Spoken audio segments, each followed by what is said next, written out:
What's good? It's YSM Sports Media.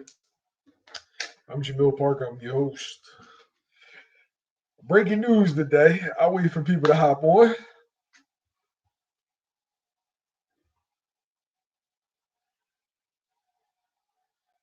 Got a lot to talk about. All the Crawford fans, I know y'all want to. I know you want to let your frustrations off. So just come on in. Come on in.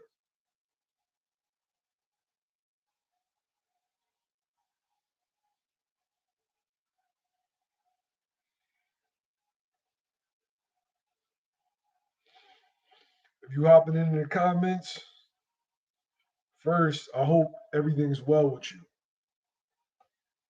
Before we get started, whatever you're going through, I hope you get through it. Shit, if you're having good times, I hope it continues. But now we're going to talk some boxing.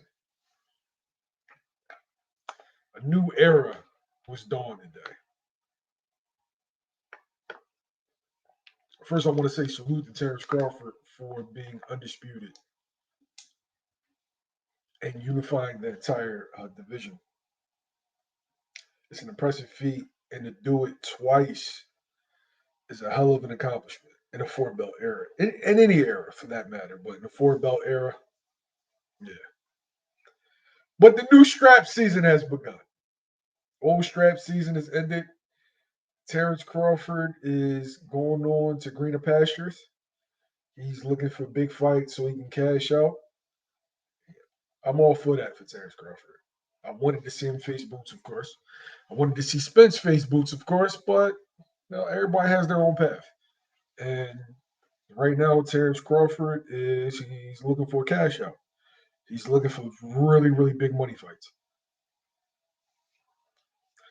Salute to my man B House. Hey, B House, I told him this was coming, yo. I told him this was coming, and now they snapping and they mad. They all in my comments saying, how could they? Yo, when more people come on, I'm going to explain to everybody exactly how Errol Spence didn't have a mandatory. It's literally the luckiest shit ever, right? When I went back and did my research, I found out exactly how he didn't have a mandatory, and it blows my fucking mind. Hey, Bud gonna stop Canelo, man. All he had to do was fight him. Y'all was telling me what Bud would do. He'll do this to Boots, do that. He'll do that to Boots, still fighting. He said he fights his mandatories. Okay, fighting.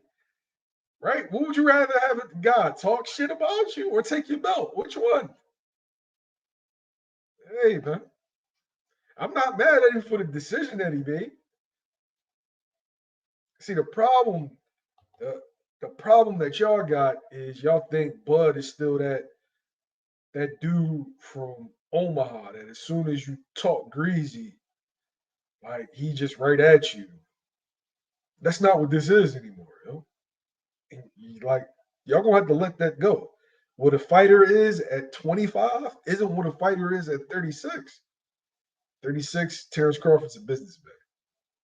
And he's shown you that he's a businessman, but you still holding on to this old rhetoric, like Terence Crawford, like with the Eddie Murphy Metro individuals. You still think he's that guy? Did you see that house that he was building? If you saw that house that he was building, that's what you could tell that he's on right now. Salute to him, right? He been getting punched. He been getting punched for the last 20 years. He fought the best for free in the amateurs. Now he's trying to get paid. I'm not mad at that. But while he sold up his legacy, you got another fighter that was trying to sew up his. And for years, Terence Crawford and Errol Spence saga has held up the welterweight division. And that's come to an end. And you can tell who's real boxing fans as opposed to fans of certain fighters, because the fans of certain fighters are literally angry that this has happened. But the reality is, it needed to happen to further the sport. we saw the Undisputed bout. Okay. If Terence Crawford's not going to fight none of his mandatories, like he said he's not fighting none of them dudes. He's not fighting Boots. He's not fighting Thurman. He's not. Okay, then what the fuck are you holding on the belts for? Go ahead and handle your business.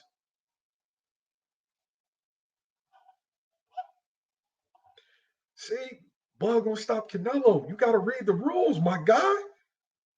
See, this is the problem, right?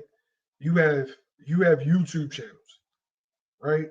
You have YouTube channels that are no more than fans that are giving their perspective, right? They don't have much knowledge, they don't have much sources, and so they're just fans with a loud fan base. And like I don't know how y'all didn't see this coming. When somebody gives you real, you don't like that. You want lies. You want confirmation bias. But Frederick, I'm a real journalist, bro. That's the difference, man. You don't just see me on my couch. You'll see me talking to Eddie. You'll see me talking to Bob. You'll see me talking to Espinosa.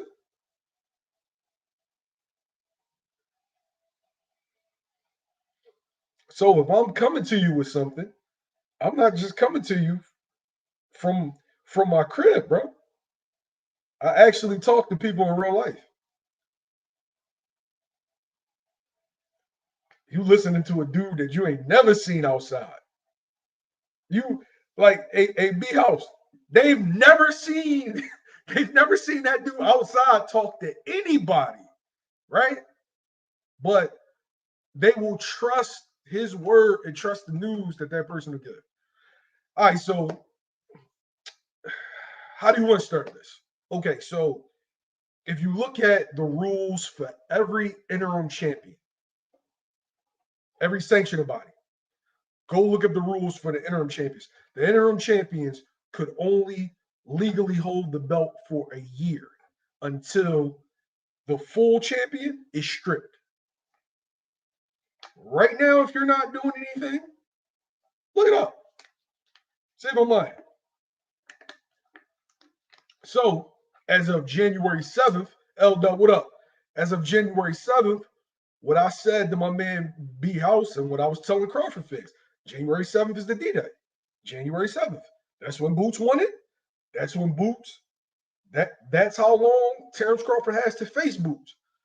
But if you pay attention, from January 7th, 2024, it's about 60 days out.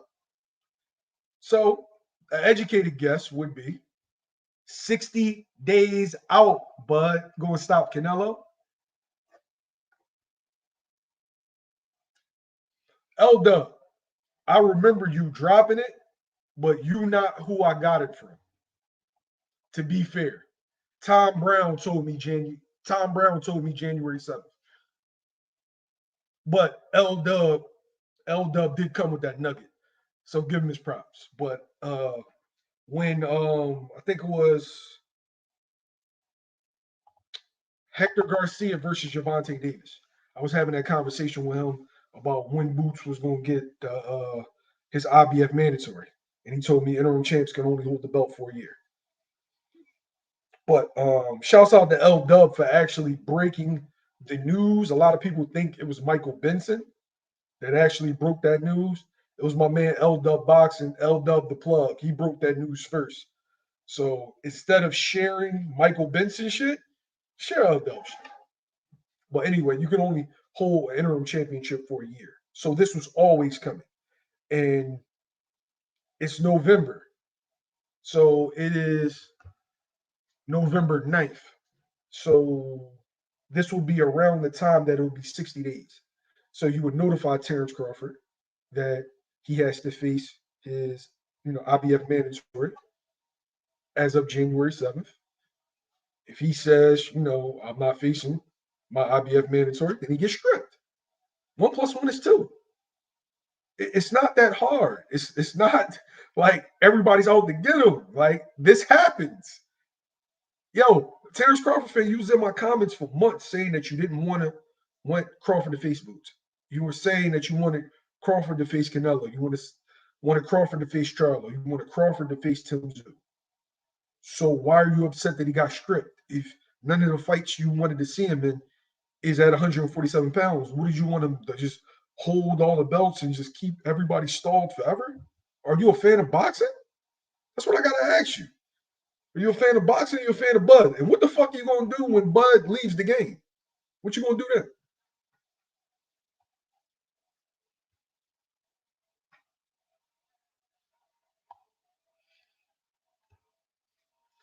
Good question though, Doug. I'm gonna just say this to you. The band is still together. So the next time, the next time you'll see Jaron in this fight, the band will still be together. I'm gonna leave it at that.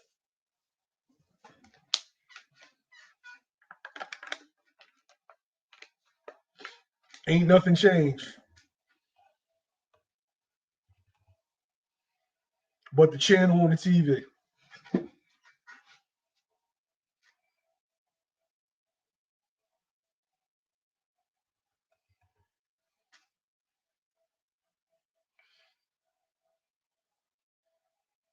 Andy, that's because people use ducking when it's convenient.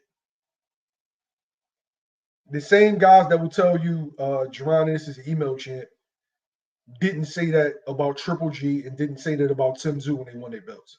But they said it about Jaron Ennis and then Devin Haney. It's when they don't like a guy, when they want to find a reason to minimize him, they'll pull that card. All right, so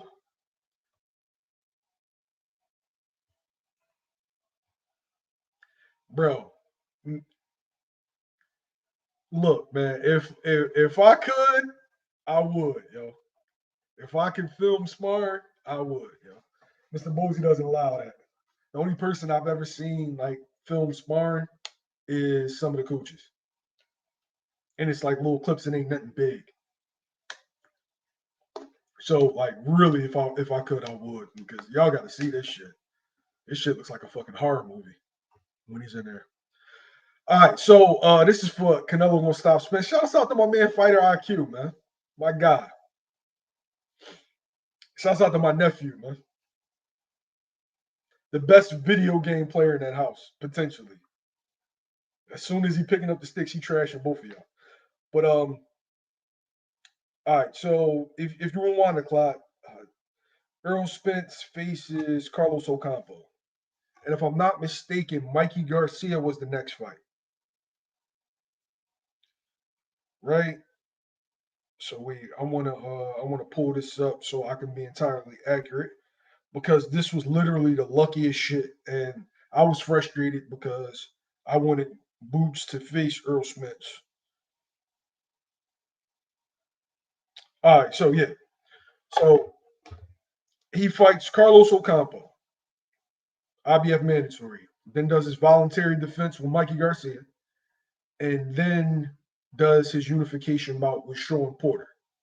Now, his WBC mandatory was supposed to be Danny Garcia, and that was supposed to happen in January. But Errol Spence gets into a car accident, right? So everybody remembers this scenario. So Errol Spence gets into a car accident and then files an injury medical exemption to not have to face his mandatory right away. So that's stalled. I think that shit's like 6 months, if I'm not mistaken, but it could be longer. All right, so around this time, there's no IBF mandatory. There has to be a certain protocol to becoming an IBF mandatory. So the two highest contenders must face each other in order for there to be a mandatory. Okay, so Sergey Lipinets is facing Castillo Clayton to become the Mando. Sergey Lipinets and Castillo Clayton have a draw, right? So Kudzatillo Abdukakharov then becomes number one. Jaron Ennis beats the shit out of Sergey Lipinets. And then Jaron Ennis beats Castillo Clayton in the title eliminator. Kudzatillo Abdukakharov, as a matter of fact, I'm sorry, let me rewind. Konstantin Abdukakharov was supposed to face Sergey Lipinets for the IBF mandatory. He couldn't come over because of the visa COVID issues. And so Castillo Clayton faced Sergey Lipinets. They have a draw. And oh shit, Crawford fans about to be triggered now. The legend of Manager Marty has arrived in the building. Shouts out to Marty. What's You, going on, YSM? you about to get me banned, Marty. They about to they about to flag the channel. Uh, Oh man. all right, so let me finish this up. So Lipinets is supposed to face Abdul Kakarov. He can't come over for the visa issues. He's the number one contender, right? So the IBF orders Lipinets versus Castillo Clayton. Since Abdul Kakarov can't come over, they have a draw. So no mandatory. Boots faces Lipinets. He beats Lipinets. Boots faces Clayton. He beats Clayton.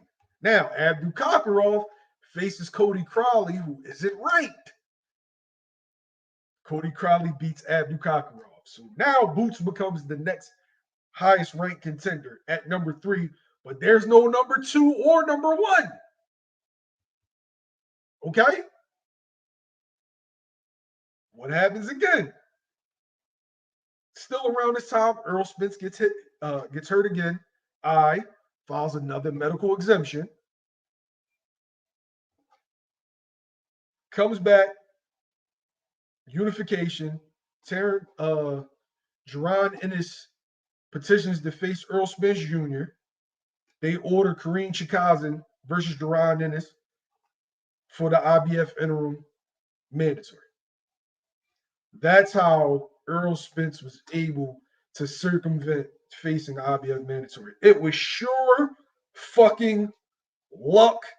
And honestly, do I think IBF dropped the ball? Yes, they did. But it was sure fucking luck as far as I didn't even want to say luck because he got into accidents. But with the draws and then Cody Crowley beating Abdul Kakarov, because if Abdul Kakarov beats Cody Crowley, then that mandatory is ordered immediately. But whenever somebody was about to be the mandatory, either guys got draws or got beat, and or Errol Spence got into an accident. So that's exactly what happened. So it's not that they're doing Terence Crawford dirty. Terence Crawford was fully aware of the IBF situation when he signed on to face Errol Spence Jr. Marty, is that not correct? Will the sanctioning bodies make you aware of a mandatory upcoming? Absolutely. That is correct. In fact, if you go back and look at the beginning of 2023, if we all recall, after Terence Crawford fought David Evanesian, remember the WBO, they sent an email to Eric Gomez on behalf of Golden Boy Promotions, you know, basically putting their bid in to be the mandatory for Terence Crawford's WBO strap, if we all remember that. And so, of course, my point in bringing it up is to um, basically concur with what you're saying is basically that the sanctioning bodies will always provide adequate notice to all parties involved, including the representation of the fighter, so that all parties involved will be fully aware of the actual dates included and the consequence of not complying with their rules and regulations. Okay, we want to send this shout out because we got another person in the building. Shouts out to my man Billionaire Boxing. He's really a Philly guy, but he claims to be from Houston. Oh man, don't do that. What's up? What's up, Houston, Texas, man? What's up? What's up, YSN? What's up, Manager Marty? What's Nah, this. good? Hey, you know what else is interesting too? The close friend of Terence Crawford said that Terence Crawford threw the belt in the trash. He's doubling down on wanting to fight Canelo. So I don't understand the outrage in him being quote unquote stripped if he threw his belt in the trash and was willing to do so. And like y'all said, he already kind of knew what was going to happen. And he's been saying that he wants to fight Canelo. That's it. He only wanted, and before that, before Charlo fought Canelo, he only wanted to fight Charlo or Canelo. Those are the only two fights that he really wanted. He said he didn't have anything else to prove, and that Boots was a lose-lose situation. So my whole point in that is, why are people surprised that this was not without Terence Crawford's knowledge? Terence Crawford absolutely knew, and probably was gave consent. Like, okay, yeah, that's cool, because like I don't believe Crawford fights at 147 ever again. So what's the point? Why would he hold all his belts still if he's not probably going to fight in a weight class again, a mill? So I don't understand the outrage, but I don't know. What do y'all think? It's not real boxing fans though. These are guys that just love Terence Crawford. Because if you want to see Terence Crawford do all of these amazing things, facing Canelo or facing Charlo, moving up in weight, then why do you give a fuck if he still holds on to the belts or not? It's weird. I don't understand. But Green, Bob Santos said they never got a contract from Team Ennis. I don't know what you were referring to for who got for what fighter. Is he talking about Mario Barrios? He's saying they never got a. He's saying they never got a contract offer for Barrios. I read the same comment, but like you said, Mil Barrios just fought Ugas. So what was the Barrios? He fought like a month ago. Yeah, Green saying that Boots never sent them a contract. So how is he being avoided by everybody? Why the fuck would you somebody a contract when? Yeah, I just want them. Just stay tuned with Mario Barrios and Boots. Stay tuned with that. Like, you don't send it. These fans, man, I swear. Whew. You actually have to You actually have to start negotiations first. That it doesn't work that way with just sending out a contract. And that's what is it for contract? I don't understand it, but Wait, is that your playing the show? That did what? What you say? Are you playing the show in the background? Because I can hear my voice. No, that isn't me. Marty, is that you? No, I was on mute. Okay. What's up, Billy? What's going on with you, baby? Same old, bro. Good to talk to you since Vegas, man. It's been a while. But yeah, good to talk to you. Good to talk to you, big bro. Absolutely. But yeah, hey, this is my only thing. Does he still have an echo, Rach? Salute to H Money in the chat. Salute to salute to H in the chat. Salute to Rachel Nonito. But yeah, I don't know what. Like, I just have a question. Like, why is it outrage if Bud is never gonna fight in that division again? If the Spence and Crawford rematch is gonna be at 54, what's the outrage? If Bud agreed that he was never gonna fight the kid, after once he said that he said it was a lose-lose situation. I earned the right to pick and choose my next fights, and Boots is not one of them. Then what are we talking about? Why are people F the IBF, F this? I didn't see that outrage when Bud was stripped at 140. He had to give up that IBF belt in 11 days. Thank you. I didn't see that outrage. He gave that. He was stripped of the IBF in 11 days at 140 once he became undisputed. I didn't understand that. And not only that, Green, he's using your platform, Jamil, to throw shots at me. So I'm going to respond this way, since I never managed nobody. If I was managing Crawford, I would advise my client in Crawford's position not only not to care about the IBF stripping them, but we're going to give all three of the other belts away voluntarily. Why? Because we already made history and we need to save more money on our car insurance and that new mansion that my client just bought, because we don't need to keep paying 3% to the sanctioning bodies to defend titles that we're not going to fight at this weight class anymore anyway. And we're going to fight Spence in the rematch at 154. So if that doesn't impress the guy Green or anybody else hating on me, I don't know what else will. Salute to another good manager. Rachel in the building. Salute to my guy, Nonito, and everybody else that acknowledged me in the chat. I mean, the only reason why it's an outrage, Billy and Mill, is because it's a selective outrage. Let me give an example. So the same people that claim, including Green and the rest of Crawford fans, that claimed that they wanted Crawford to fight Canelo, right, were the same ones that praised Crawford for saying the reason why he wouldn't fight Boots is because Boots is not marketable. Boots don't have a huge following. Boots don't generate a lot of revenue as far as him selling and being a big revenue generator. But at the same time, Canelo can say the same thing about Crawford. You see, so it's the selective outrage. And it's always a selective outrage, unfortunately, when we're talking about Crawford. Speaking of selective outrage, Billy, I don't want to put you on the spot and you don't have to confirm this. I just wanted to make sure that the people in the back can hear me real clear. Billy, you were sitting directly next to me at the fight, and there was another content creator who was sitting on the other side of you. And Billy, you heard my words right after the fight, and every time Crawford knocked Spence down, correct? Absolutely, I heard you. I just wanted to make I just wanted to make sure that we had a witness in the building, YSM, because I don't make stuff up, brother. That was it. Hey, yeah. So my man emptied the clip. Said Barrios went from not being ranked to number 4 to not ranked again. Then an interim shot. They don't want him to face Boots.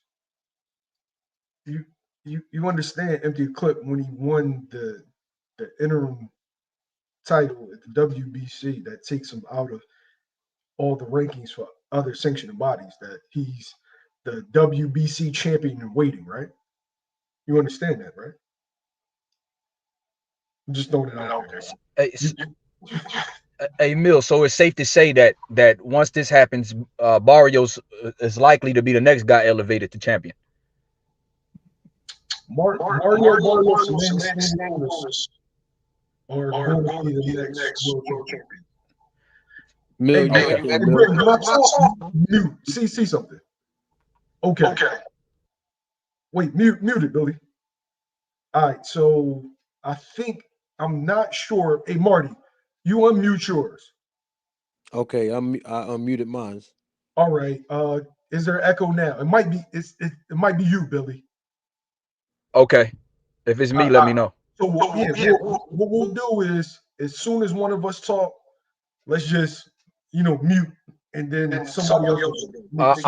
I'll hop out and come back in. All right, go ahead. Jr., what's your thoughts? Shouts out to my sis Rachel. Rachel's in the building. Shouts out to Nonito. Yo, so what's happening? What's good with you? I mean, yeah, chilling, man. I mean, I spoke on it, earlier, man. I mean, this ain't, no different than, what was raised before in reference to Crawford when he was at 140. He had to give up the IBF belt, soon after being undisputed at 140. So you ain't hear nothing then. So he moved up to fight for the WBO belt for 147. But everybody knew that he was going to have that rematch, with Spence. So if that was the case, then shoot, the IBF was going to do what the IBF do. No different than what happened when Fury beat Klitschko. What? Shoot, that's what, 8 years ago? Did the same thing. Fury beat Klitschko. They had a rematch agreed to. IBF said, I don't care. We're stripping it. This is what we do. Yep, this is what we do. Shouts out to Calvin, man. This is what we do. So, I mean, I'm just, I've been laughing. I've been laughing about it because it's like they got Crawford fans upset. I'm like, you gotta follow the IBF what they do. And the other thing was a good point with the WBO, right? Because like Crawford was WBO super champ, and me and you talked about this, Jamil. That's supposed to be ordered every 16 months? Yeah, every 18 months. To my knowledge, right? 18 months, whatever, right? Did they ever call for it? No. Okay, so it was ordered right before Spence versus Crawford. if you remember. It was ordered him versus Alexis Roker right before Spence versus Crawford, but you know the sanctioning bodies wasn't gonna let that pop off. And that's right. And you know what's funny to the Crawford fans? The Crawford fans really believe that Boots turned down the shot at Terence Crawford. So BLK contacts Bozy in January. Oh God. Right, in January, after Avenesian, you know, some of them got their timeline mixed up. So they think, oh no, he could have fought him instead of Avenesian. No, it was in January after the Avenesian fight. After the Avenesian fight, he never reached out to somehow you think before that. that Terence Crawford was going to face Jaron Ennis instead of the $25-30 million fight for Errol Spence. And that Boots played himself out of position for that fight.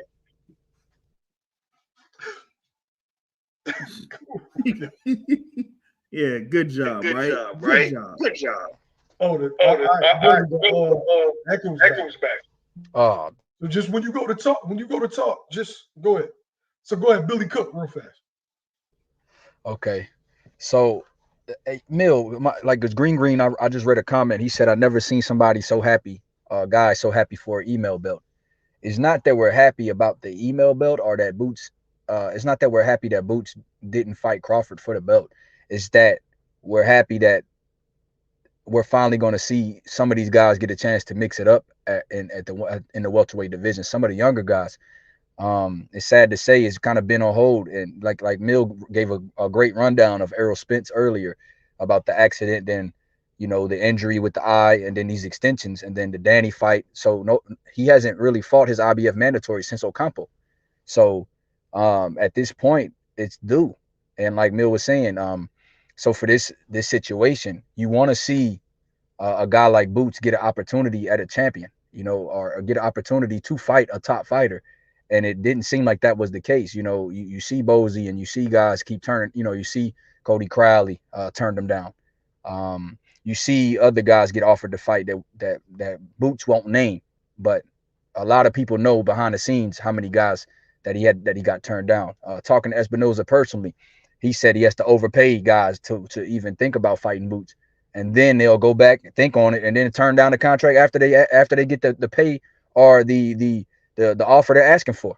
They found another reason not to fight Boots. So it was getting to the point where this guy, people were just dancing around Boots. And the only way it seems like he'll get fights that he deserves or fights that you want to see him in is by him being a champion. So it's not just people being happy that Crawford got stripped or Crawford gave the belt up. We didn't want that to happen. We wanted to see Boots and Bud. People want to see Boots versus Bud. But we knew that wasn't going to happen. So, yeah, back to you, man. I'm about to go on mute.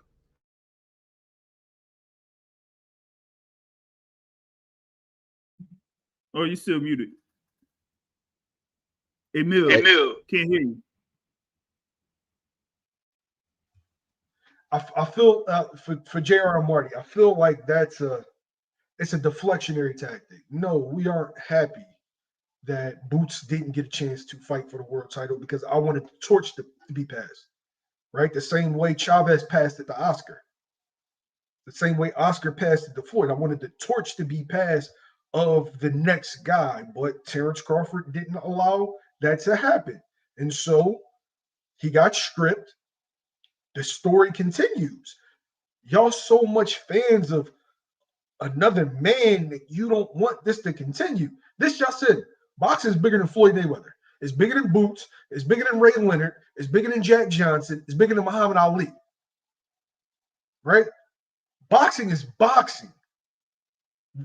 Great fighters come and go. But the show doesn't stop. But y'all want the show to stop for Terence Crawford. We want the show to continue. You want the show to continue, Marty? What about you, JR? Y'all want the show to continue? Absolutely. Yeah. Absolutely. We're fans of boxing, of course. No. We want boxing to end. Now, the Crawford fans want boxing to end. Like, no more boxing on TV. Terence Crawford's the best in chapter. No. Man, it's almost like they talk about Terence Crawford like he could, beat somebody like beat Boots Ennis and Errol Spence and Canelo Alvarez all on the same night with one hand tied behind his back or something. Like, come on, we want to see these fights, yo. And I mean, if I could understand the thing in reference to Crawford if he didn't have any intention to stay at 147. But the thing about it is don't hold this stuff up like, how they held up the thing, like you said, with Spence, with Thurman, with Danny Garcia, all of that.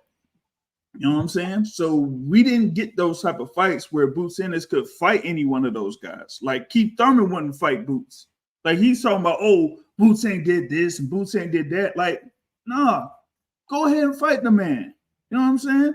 Wait, especially with Thurman, right? Because Thurman's the one that was talking about, Floyd wouldn't fight me because he didn't want to, fight a young guy. Well, here you are years later, and now a young guy wants to fight you in Boots Ennis. Now what you gonna do?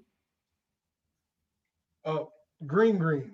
Funny thing about that, if you didn't say the same thing for when Tim Tszyu just got his belt, or when Triple G got his belt, his WBO and his WBC, I don't want to hear shit you got to say, my nigga. Go that way. If you're not consistent, because if you got an issue with it, how about you say something to the guy that threw the belt in the trash instead of fighting the kid? Instead of, what is he supposed to say? No, don't give me a belt. I fought my way into this position, but no, don't give it to me because that guy doesn't want to fight me. What the fuck? Like, I don't get it. Marty, what's your thoughts? Well, it's very simple to me, man. If you're not going to defend the title, then give it up anyway.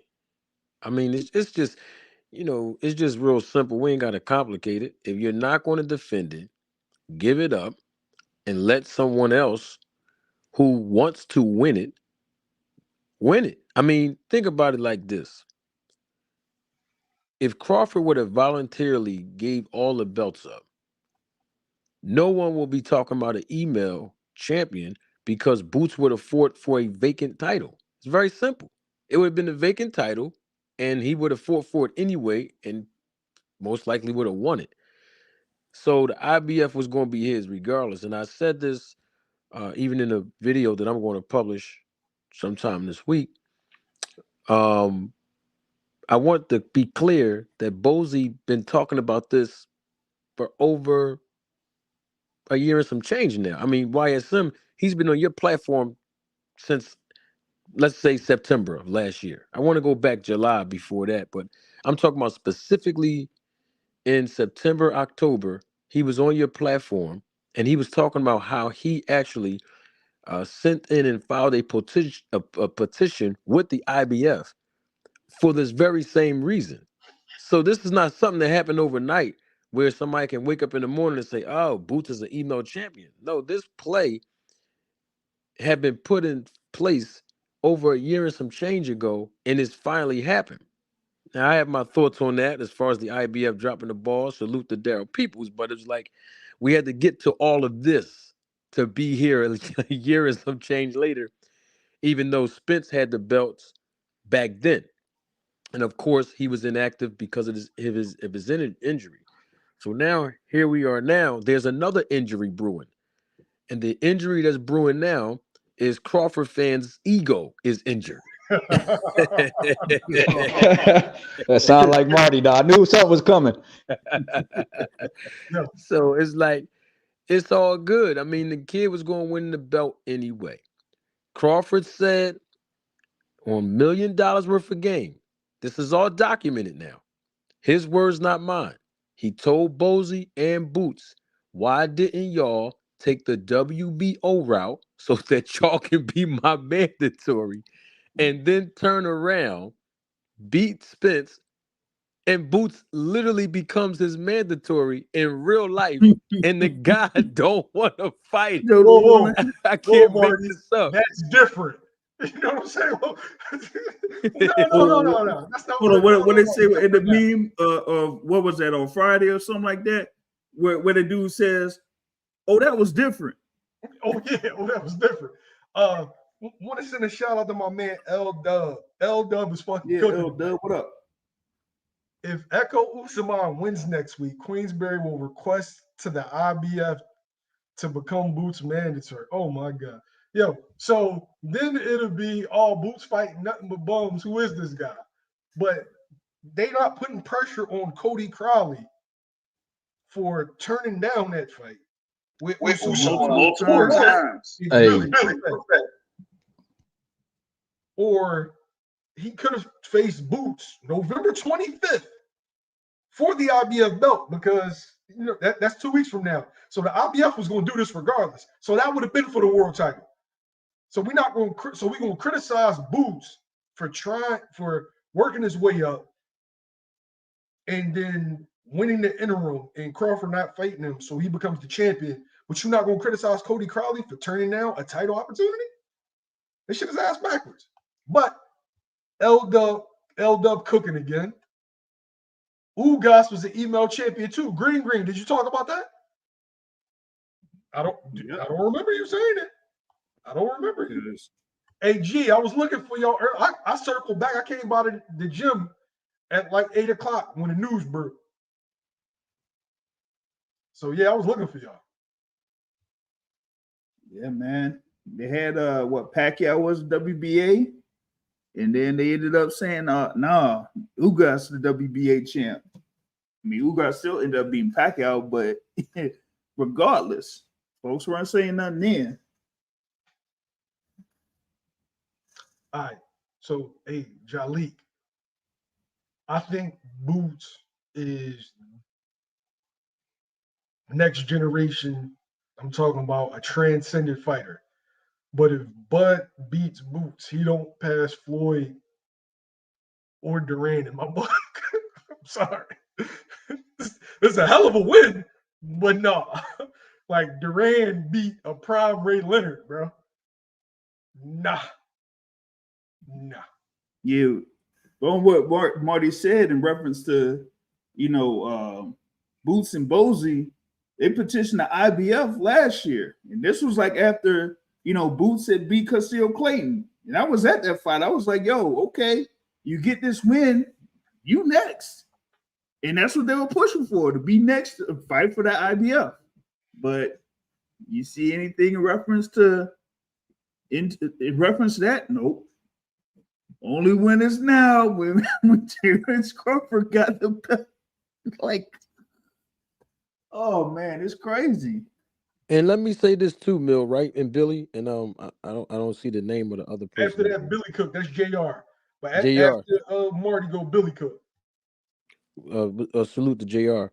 I'm not criticizing Crawford for not fighting Boots. Once again, if I was managing Crawford in the position that he is in now, I would advise my client, you're not fighting this 10-year juniors. The kid is 10 years younger than you. He's explosive. He has all the goods. He has the it factor, defense, the whole nine. He is really that good. I mean, this is not like smoke and mirrors. He's really thorough like that, and he probably can beat you. There's no point of doing that when he's up and coming. He's hungry. You accomplished everything you wanted to accomplish. We about getting his bag at this point. So we got the belts. We made history in a 4-belt era. Twice, not once, twice. And on top of that, you're not going to make the money you would generate if you would fight, let's say a Spence, let's say a Canelo, let's say, somebody like that who's more established. What are we fighting the young bull for? Like, it has to make business sense at the end of the day. And it's not going to make business sense, especially if he's a threat to actually beat you. I mean, let's just keep it 100. So I would advise him not to fight Boots anyway. So I'm not criticizing Crawford for saying he should have just fought Boots. No, he did the right thing. But what I'm saying is don't hold the division up. So now that you see the IBF strip you, we just going to do the same thing Riddick Bowe did. We're going to throw all three of them. We're going to give them back to y'all voluntarily. I mean, I hate to use the word trash can, but when I reference Riddick Bowe, but my point is just give them all away. You ain't going to defend them at welterweight anymore anyway. You're older now. You damn near 40. You made the biggest bag of your life in this last fight, and it's an upward trajectory at this point. So I'm not criticizing him for not fighting Boots, but at the same time, hey, don't stop there at the IBF because he obviously he had ample time to be able to make a decision on what he wanted to do of fighting Boots, and of course he didn't want to do that, so they stripped him. Don't let the other three sanctioning bodies strip you. I mean, it's not a good look. You're not going to fight in the division no more. Just voluntarily give the belts up or move up to 54, and it's a wrap. It's just very simple. We don't have to complicate this. I felt like that would have been a great PR move where, he gives a speech about how people didn't give him the opportunities and how he had to, trudge through the mud to get these fights, and he doesn't want to perpetuate the same cycle as was done to him. So guys like Boots, guys like Standing Onus, I'm gonna relinquish the belts, and I wish y'all the best in y'all career. But I'm just gonna move on because I want more lucrative belts. I felt like that would have been a great PR spin as opposed to this. Because with this, he's still perpetuating the same cycle that was perpetuated on him. Oh, you too high risk, low reward. You were bitter about that. You were bitter towards Danny Garcia. You were bitter towards Keith Thurman. You were bitter towards Errol Spence for all those years, only for you to do it to the next man. That's hypocrisy. Hey, Mill, you know what else is interesting about this? Is that once Spence activated his rematch clause, if Bud and them had came out and Spence and Bud and them had came to an agreement on 154, I don't think it would be outrage right now because I think everybody knew that his next fight would be at 54. But remember, because Steven Nelson came out earlier, about a month or two ago, and said that they wanted the rematch at 147 because they really don't want to do it again, right? And so because it was a possibility that they would fight at 47 again, and the weight was still up in the air up until recently, I think that this is what caused this situation. You know what I mean? Because they like, well, damn, you still champ at one, you still got all four belts at 147. You gonna fight Boots or what's gonna happen? You still active champion at 147.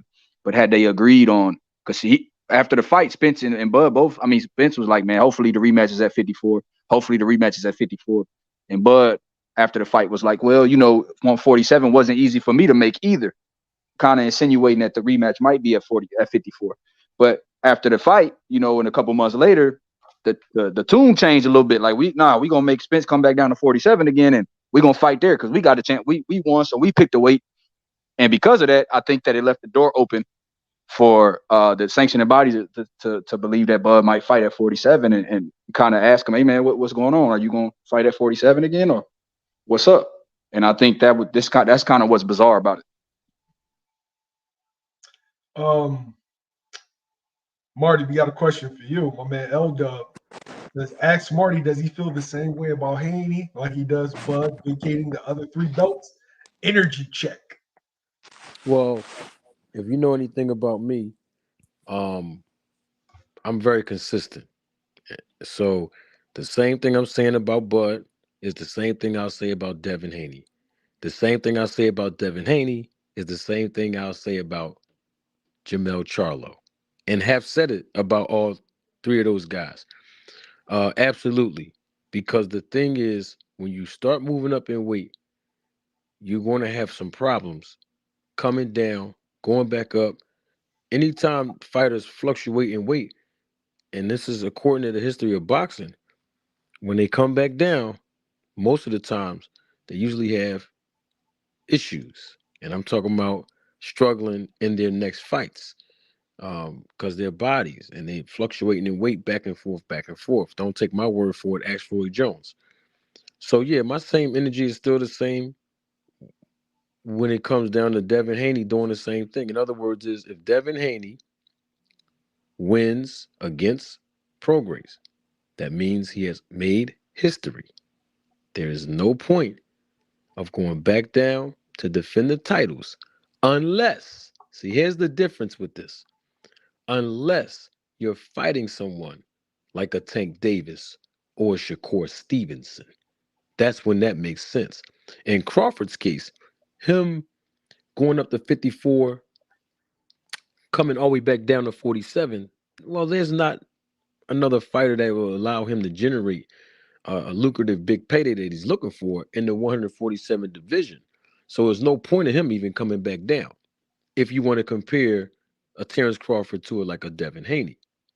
But in Jermell Charlo's case, it's a little bit the same when it comes to him comparing him to Haney, because if he goes up in weight like he did when he fought Canelo, then he comes all the way back down. Now, we are talking 2 weight classes and not one, but if he comes all the way back down, defend those titles, don't nobody want to see him fight nobody else except for like a Tim Tszyu, he was supposed to fight way before he fought Charlo. Excuse me, way before he fought Canelo anyway, at 154. A guy who's established, got a country behind him, who has been very, very active in the last year to a year and a half, and who deserves a shot at those titles because they was going to fight anyway for the titles.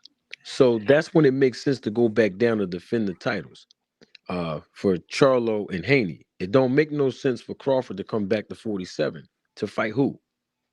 He don't want to fight Boots, cool, but who else is there to fight at 47 to defend the title? Nobody. So then that's why when you go all the way up to 54 to fight Spence, before you even do that, just go ahead and relinquish the other 3. Like Mills said, that was a good point. It's a PR fix at this point. And that's why I mentioned from a managerial standpoint, it's like, look, my client is not going back down at this weight anymore anyway. We already made history. It's pointless. We're not fighting Boots. We're going to fall back, let these young lions go ahead and take over. Something that I told y'all he was going to do anyway. I mean, think about it, Mill. When we was in Atlantic City, I told you, and before that, but on camera, it's public record now at this point, I said time and time again, this division is ripe for Boots. He is not the future of boxing. He is the right now of boxing. I said that a year ago, and I'm still saying it now. There's no point of nobody holding it up. He's here now. Let the young boys go ahead and take it. And I'm not saying all 3 of the belts that Crawford relinquished need to go directly to Boots. I'm not saying that. Let these young boys rumble for it. Let them do what, you know, what boxing has always been customary to do. And let's let them fight. If it's vacant, everybody fight for them vacant titles and win it. And back to this email point, and I promise you I'm gonna be quiet. When we talk about d- you got an email belt or email title. Well, what's the difference with fighting for a vacant title? Let's say both fighters is in the ring and they fighting for a title that's vacant. Is that still considered an email title? Because neither one of those fighters were the champion. But you have to have a winner, and the winner will be a champion. So it's really no difference. I mean, people just making up Well, all I'm kind of saying reasons. you said Kareem Chikazin or Roman Vila was for the IBF champ because whoever would have won of those would have been the IBF champion. Now, Yeah, isn't that the same thing? it's the same thing. So Yep. what it is it's only Terence Crawford fans, and I'm not saying all of them. I'm just saying it's only a few of them that's saying that. But the thing about it is, it don't make no difference because my question would be, and I think Green is being very active in the chat. So my question would be to someone like a Green or a Terence Crawford fans who's saying about this email title situation. Okay, Crawford has all 3 of the other belts: BC, BA, BO. My question to a Terence Crawford fan who's criticizing Boots or talking about an email champion, well, who do you think Crawford should fight in the 47 division? That would be my question. Okay, who else would you want him to fight in the welterweight division as a Crawford fan? Who else would you want him to fight? Like Hey, right now. Marty, real fast, I want to address this comment. Green. H Money team Ennis was real disrespectful to Keith Thurman. See, this is why you got to stop watching YouTube videos. You get your YouTube information from people that don't know who is who, right? So, so Team Ennis training staff would be Lawrence Smalls, um, Team Team Boxing Mom. I don't know her real name, but she's a cut woman. Who Trish? That's my homegirl. Trish, yeah, Trish. Trish, the cut woman. Mosey Ennis, head trainer, and then another assistant trainer would be Rasheem Jefferson Sr., who they bring in. Sometimes they also bring in Greg Hackett to work with him, etc. Right? Who was talking shit to Keith Thurman was another fighter, which is Farah Ennis, as an older brother. So that was a fighter talking to another fighter. Dudes just put Team Ennis so they'll get views. But that was a fighter talking to another fighter. I think you're a bitch for not fighting my brother. That's what that was. So it wasn't Bo or Boots because they really don't talk shit. Now Farah and Pooh, like Bernie likes to do that. I wouldn't do that to them if I was Bernie. I wouldn't do it. Last time Bernie looked like he was 122, 118. Farah fought 168. Pooh for 160. I wouldn't do that. Just a heads up. Go ahead, y'all could. Now, I just have a question. Because I was reading, and my man says, well, that is moving up in weight, but if Boots' price tag go up, we want that. That's my man, Almighty OG. Salute to him. He said, so he was saying that the Boots' price tag must not be good enough. But the thing is, how many guys? This is the only question I have. How popular was? This is the thing. I know they paid a lot of money for Evanesian, but how popular was he? They keep saying Boots need to get his name up. Boots need to get his popularity up. You need to get your name up if you're good. If you're good, I need to find a reason to keep you waiting. I need to find a reason to deflect from the fact that Crawford doesn't want to fight you, because I want to still run with the narrative that Crawford is the boogeyman. That's just it. Dude's really at the book. Like, that's not a thing. There's a price tag on everybody. Dudes think that Crawford's the boogeyman. Dudes think that Boots is the boogeyman. Dudes think that Shakur is the boogeyman. No, there's always dudes that's underneath you that will fight you. Do your contemporaries want to fight you? Because there's a dude that's out here starving that'll fight Boots in a phone booth for $100,000. Go ahead, Billy. I'm sorry. No, I was just wondering that because I remember a Keith Thurman interview where he said he didn't know who Boots was. I don't know how long ago that was, but I don't know if y'all remember that.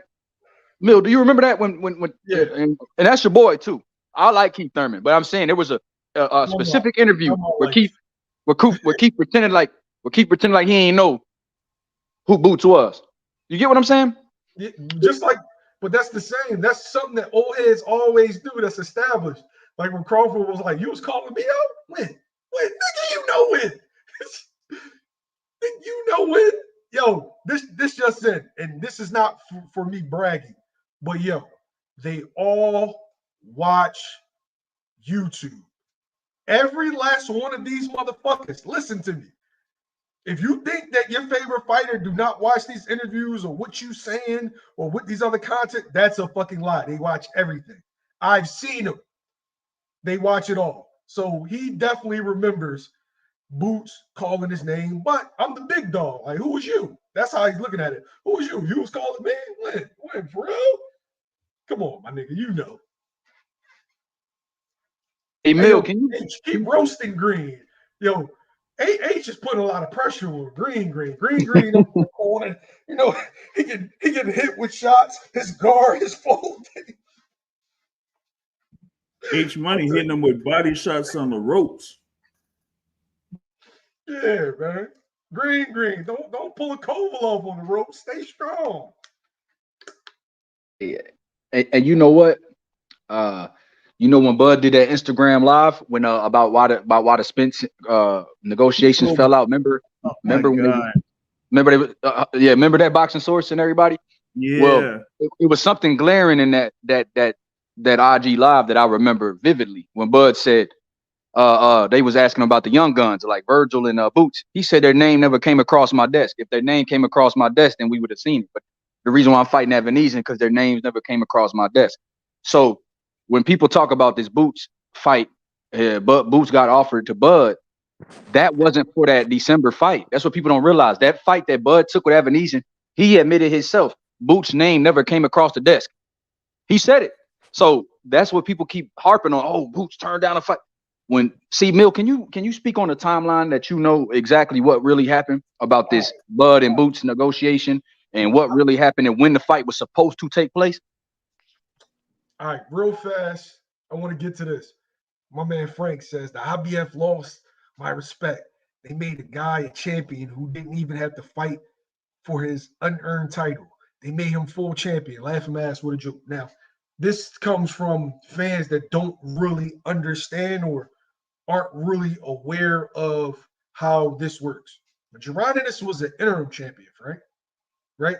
So, an interim champion can only hold the belt for a year before he's upgraded to full champion. So, when he fought for the interim title, it's essentially him fighting for the vacant.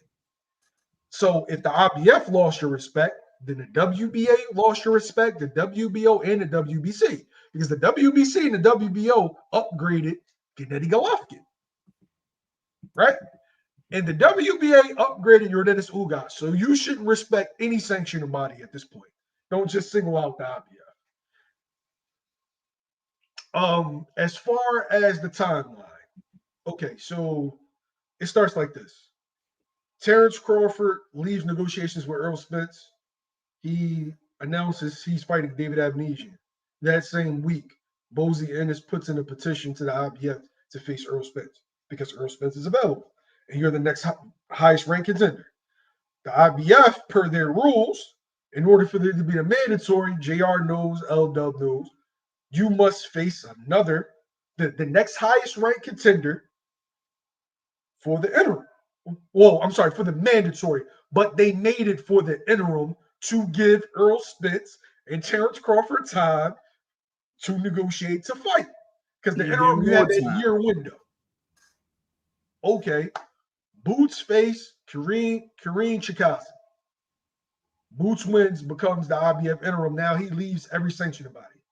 All right, cool. So Errol Spence still doesn't, have a fight lined up. So rumors is going around that Errol Spence is going to face Keith Thurman. So in January, Terence Crawford is mulling over his options. He hits BLK up. Now, this is coming from BLK side, by the way. So I've gotten each promotional company's side of how this went down, right? So Terence Crawford hits up BLK, says that he wants another fight because Errol Spence is fighting Keith Thurman, to his knowledge. So I want another fight. I want another fight in March. BLK wanted to do Manny Pacquiao. Blue Blood convinced BLK to do Boots. They asked Terence Crawford about Boots. He says, yeah, I'll fight Boots. If it's in March, I'll fight him. He's never seen, quote, he's never seen a fighter like me. At the same time, Terence Crawford is also talking to Oscar De La Hoya and Bernard Hopkins about Alexis Roca. Mind you, he's looking at whatever deal is going to be best. That's what you're supposed to do, right, Marty? That's correct. Look at your options. Okay. That's correct. So it gets back to Boots. Mind you, this is in January. Check the Instagram pictures for when he took that picture with Oscar De La Hoya, if I'm lying. So this is all in January. So they contact Bozy. Bozy tells him he wants to fight, but as they're talking to him, they're asking, when your contract's going to be up and this and that. So Bozy puts a halt to it and says, look, I want that fight. I'm loyal to Showtime. I want Showtime to negotiate on my behalf. Espinosa is a lawyer by trade. Marty, is he comfortable in negotiations? Does he have expertise in negotiations? Absolutely. He negotiated for De La Hoya and Mike Tyson. Okay. So Thanks, Rach. End of January. Appreciate you. So, they get on the conference call and they negotiate the fight, right? So this is the only details that I know. BLK wanted it in March. Espinosa, the soonest that they could have it is in June. And Espinosa wanted to show the fight. He didn't want BL. No, why the fuck are we gonna have this on BLK? We're gonna put this on Showtime. And through the midst of the negotiations, he's constantly asking, so you got Crawford on the contract? So you got Crawford on the contract? So you got Crawford on the contract? The answer is no. So what the fuck am I talking to you for? It's no disrespect to BLK. I fuck with BLK too, but I'm giving you the perspective of Showtime. I don't need you. I got Boots. I can just go holler at Crawford if he wants to fight Boots. How's that, Crawford? Crawford makes him aware that no, Errol Spence is my number one option, but I'll fight these other guys if Errol Spence is fighting Keith Thurman. Well, he's not fighting Keith Thurman. He's waiting on you. Spence versus Crawford. It's not hard. I don't know why motherfuckers is trying to make this out to be something that it's not. The problem is these motherfuckers operate off of fear because they think this is the streets. And because niggas is scared of dudes in the streets, I don't feel like boxers are scared of other boxers. I don't think Crawford is scared of Boots. Crawford been beating motherfuckers up for the better part of a decade over. He's not scared of Boots. But what he is a businessman. Okay, well, that's a tough fight. Just because Boots hasn't fought the top opposition don't mean that motherfucker Crawford ain't got eyes. He know boxing better than everybody on this panel. And he knows what the fuck he's looking at. He's looking at a full balanced breakfast, a fucking problem. And he knows it's a dangerous fight. So I want to get paid for a dangerous fight. He wants Errol Spence money or comparable to face a Boots. He can't get that right now. So that's why you're not getting that fight. He's not afraid. He's not a bitch or anything like that. It just comes down to business. You got people like Marty, you got people like Rachel in your ear telling you, no, that's stupid. And it is, because that young boy will ruin the quality of your life. Y'all go ahead. That would be the least lucrative fight for Terence Crawford at this particular point, as far as like his current options go. With the exception of maybe Tim Tszyu, but even with that, I doubt that because Tim Tszyu has the following that he has in the history of him being he'll have to go to Australia to do it. Yeah. But when you talk about like a rematch with Errol Spence, a fight with Jermell Charlo, a fight with Tim Tszyu, or a fight with Boots Ennis, which one commands the least amount of money? Most likely one with Boots Ennis. So as a businessman, Terence Crawford ain't going to take that option. Or he wouldn't be open to that option in comparison to those other three. And like you said, Source, there's nothing wrong with that. And Bud ain't no duck. Ain't nobody calling him scared. Ain't nobody disrespecting him. He's just breaking down what happened and why it happened. The only question I had is why is it outrage if Bud Crawford is never going to campaign at 47 to begin with anyway? So what's the outrage of Boots getting the championship when he's the mandatory for it and he's not going to be able to fight the champion for the belt? What's the outrage? Real fast, Billy. Normally I don't talk about things that I'm told, but I was given permission to give out certain details of the situation because people are frustrated that y'all keep running with bullshit narratives. Right. Like they don't follow the timeline, man. What up, me now? What's good with you, bro? Yo. So I mean we gonna wait for that rematch to happen most likely. You know what I'm saying? We're gonna wait for that rematch to happen between Crawford and Spence. And then Boots is gonna just take over 147. You know, just have Crawford, give up the rest of them belts. Elevate Mario Barrios to full champ for WBC. Elevate, Stanley on the full champ for WBA. You know what I'm saying? Have somebody fight for the WBO. And then we just have a new era in 147. That's just it. And like you said, and I agree with that. And you know what? The WBO is probably going to be, because Santillan just beat Rocha, he's probably going to have first dibs on that WBO belt. And these are all good fights. You know what I mean? Thurman and Stanionis is still going to happen sometime next year on a new platform. So I just can't wait to see what happens with this. You know, maybe now they'll see it's worthwhile that Boots is a champion. Maybe you can get, like Mills said, Barrios when he becomes a WBC guy. Then you have the winner of Thurman, Stanionis being a WBA champion. So now you have all these fights instead of just fighting for nothing or not fighting for a belt at all or fighting for one belt. Now they're unification fights.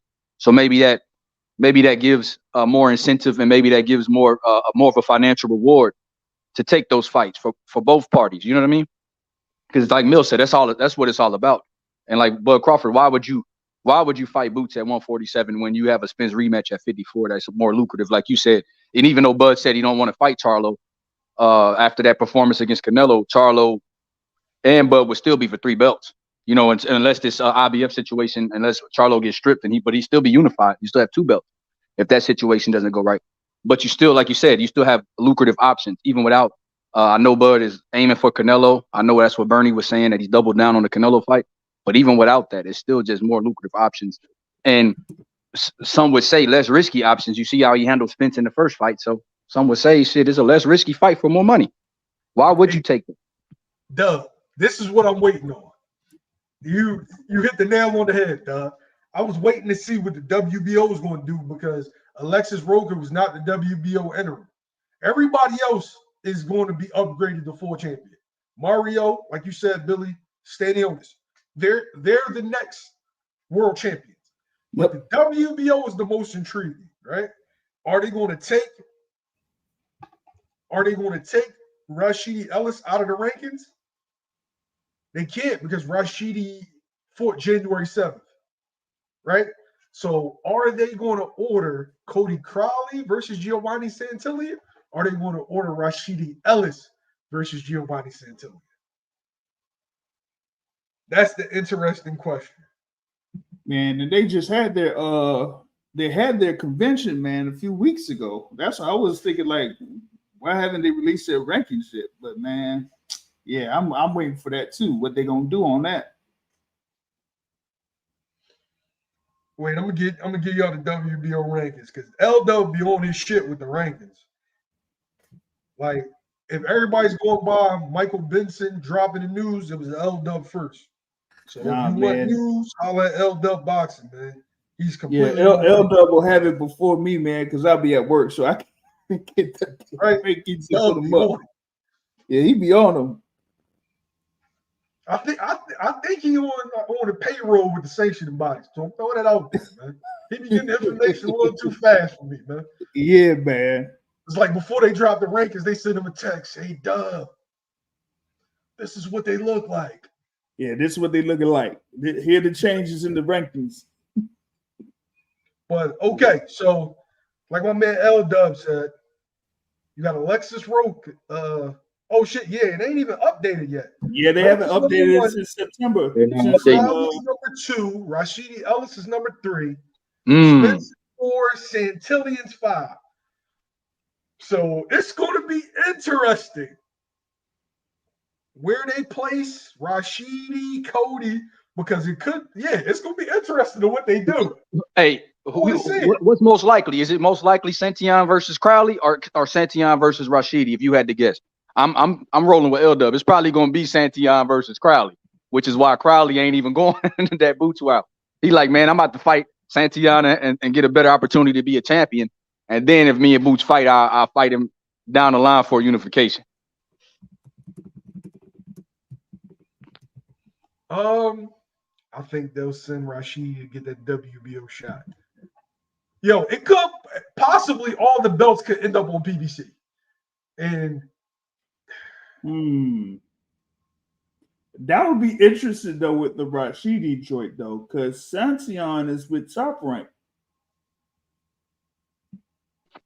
Yeah, but you know when it goes to like you know how it is when a fight gets ordered though, boxing sources, it'll be, you know that's more likely to happen. So, and it damn sure will. And I like you said, I wonder who they're going to send. I wonder if it's going to be Sheedy or Crowley. But I do think it might be. I'm with Dub on this one. I'm probably guessing it'll be Crowley over Sheedy. But I don't know, Mill. Who you think? Who you guessing? This fuck L Dub for bringing this up because now I'm stumped, right? If I'm guessing. Oh, but you know what, Mill? Crowley has called out Barrios and said that's a fight that he wants to fight. So maybe I don't think Crowley's getting Barrios. But I know what you mean. I got you. But the thing is, currently with the WBC, they haven't really changed their rankings in a while too. Crowley's number 1 in WBC. So he is, but he's not he didn't fight for the interim. Yeah, that's the thing though. And they ain't like he ain't really like fought no eliminator or nothing like that. So see, I don't know where Roman Villa's going to go up in all the other sanctioning bodies. Hey Dub, where did they put Roman Villa in the IBF? Hopefully, he's at number 9. He's currently at number 9. Hopefully he's healthy.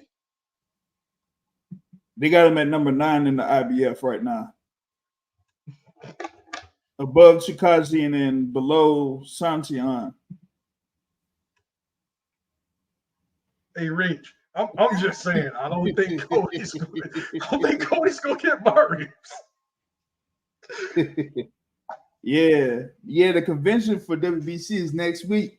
But yeah, they've been waiting a while to release these other rankings, man. WBO and WBC. We got the thing for WBA and just with the IBF now. So yeah, shit. The WBA is December, right? December 8th. No, like their convention. Yeah, but they usually post their joints at the beginning of the month. So they have their latest one here November 1st. Hey, I'm gonna say this because I'm pissed off with boxing right now. Could y'all stop having everything in the same fucking week? Y'all pissing me the fuck off, man. Yo, I gotta choose between the WBO convention, right? The fight December 9th in Miami, along with fucking Devin Haney in San Francisco. And then they was about to put another card on December 9th. Like, come on, man. Yeah, and I might think about the joint in Orlando the following weekend. All right, well, we can pass off then. If you do, well, you talking about the Jake Paul? Yeah. I was thinking about the Jake Paul too, man. Yeah. Because, man, I wasn't going to no San Francisco, man. I wasn't doing that. Nah. Hey, Doug, the person that spoke on Boots' behalf was the equivalent of me speaking on Boots' behalf. Right? Seriously, it wasn't an official member of their team, but it's somebody like me, but didn't know what interims was and Boots in the IBF interim. You got to do your homework before you get on that podium, bro. I remember that too. That was nasty work. Man, that joint, wasn't that during like when they had the heavyweights out there, like they were petitioning for the heavyweight rankings, and then he just came out of nowhere. Reach, that was nasty work. I'm getting people at me like, yo, who's the ball? And I'm looking like, I don't know who the fuck that is. I've never seen him. Oh man, yeah, that was wild. Undercard, what's good?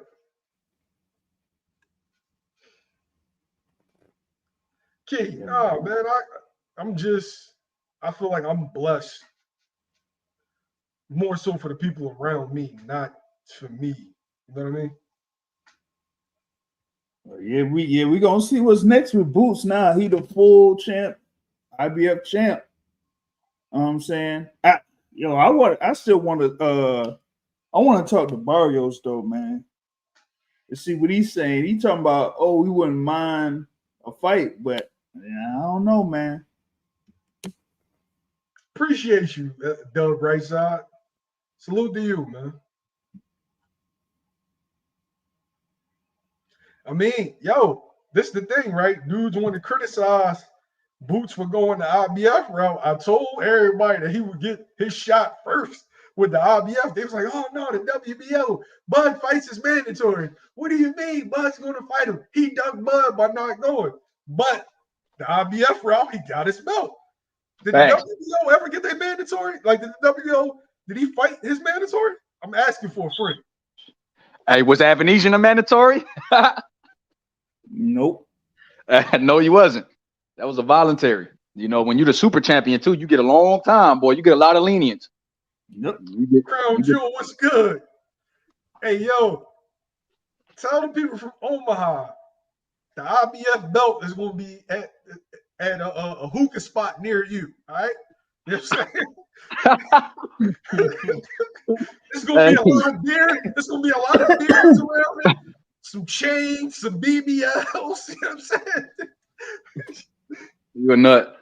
That's where that IBF belt is going to be at now, man. All right? It's going to be at a fish fry near you. Well, not near you in Omaha because y'all never getting that belt back again. But it's going to be at a fish fry near me. Hey, Mill. Now, what Rachel said, December 9th. December 9th. Yes, sir. Yo, and if the Bud fans feel away, like, because right now I'm trolling because they're in the comments, and this is not directed to Bud, but if they feel away, tell they man to come back and get the belt. Young Bull be waiting, tell them to come back and get the belt. If it's that deep, if it's really like that. But now this is the thing. You know, I just have a question to y'all.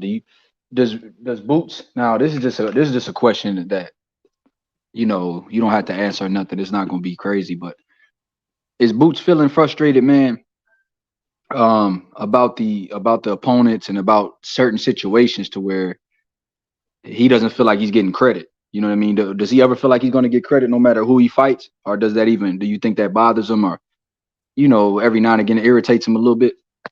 I feel like it bothers every fighter, but the answer is yes.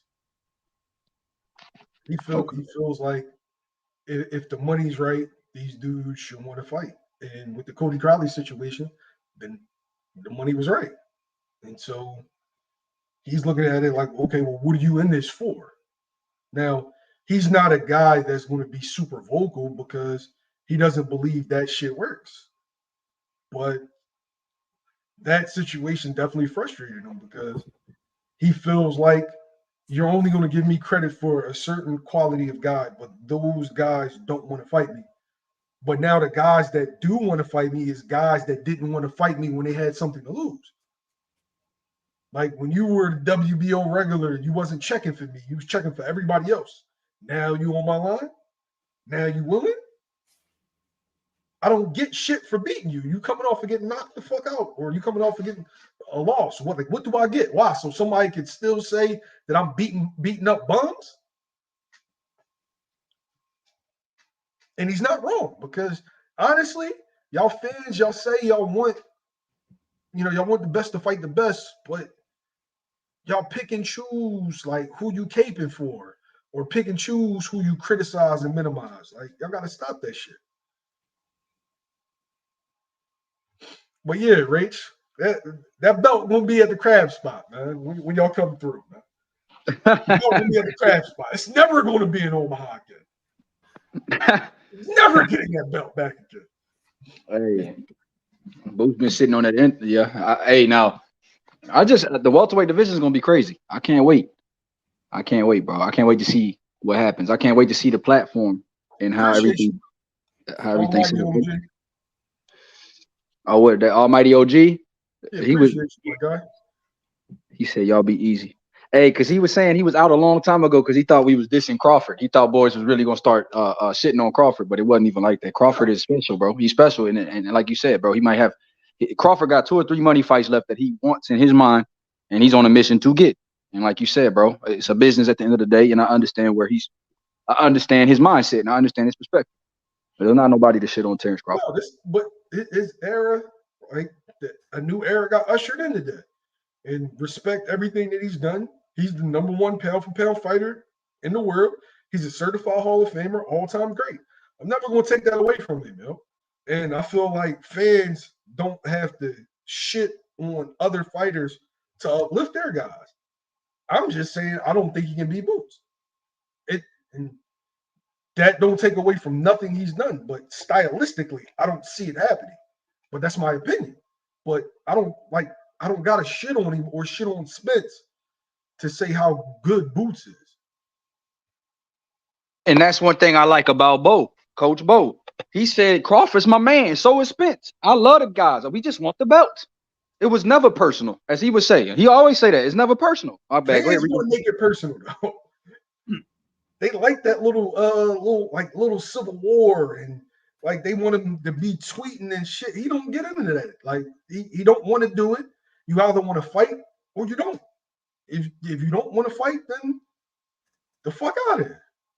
But MD Mills, appreciate this $2 super chat, bro. I'm just over here having fun, man. I'm glad boxing's back.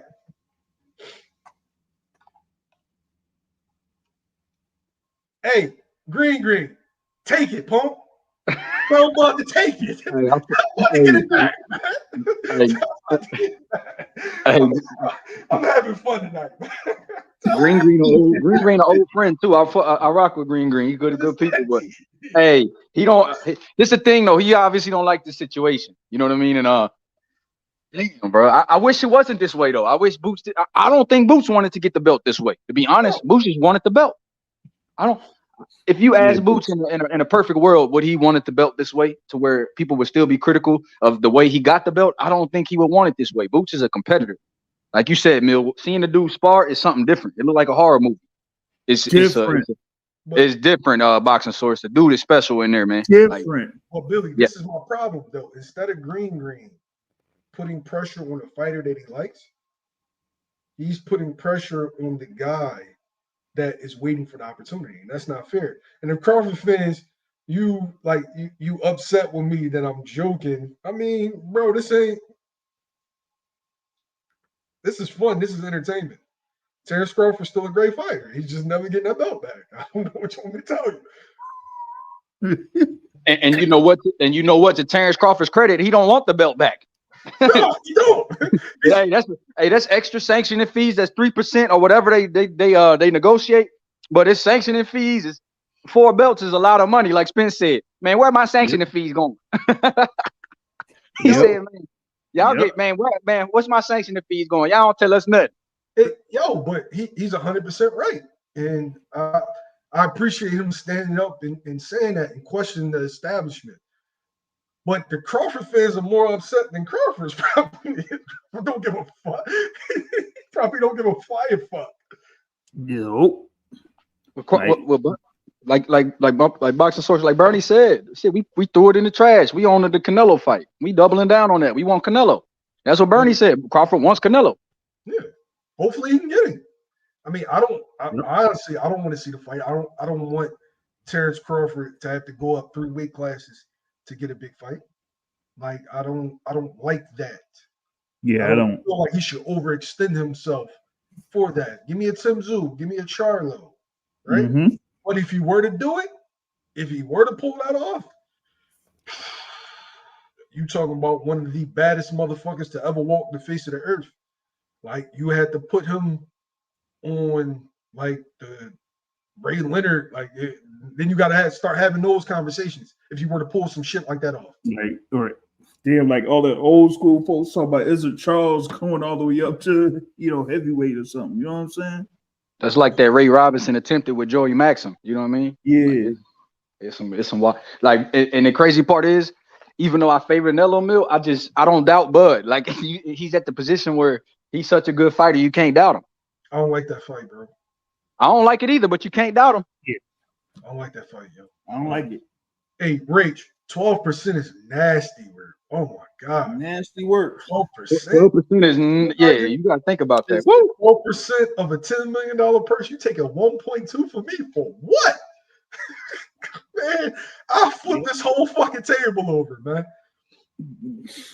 Man. Yeah, that's wild. That's taking like for Canelo, how much money does he get? Woo! Oh no, you ain't playing with me like that.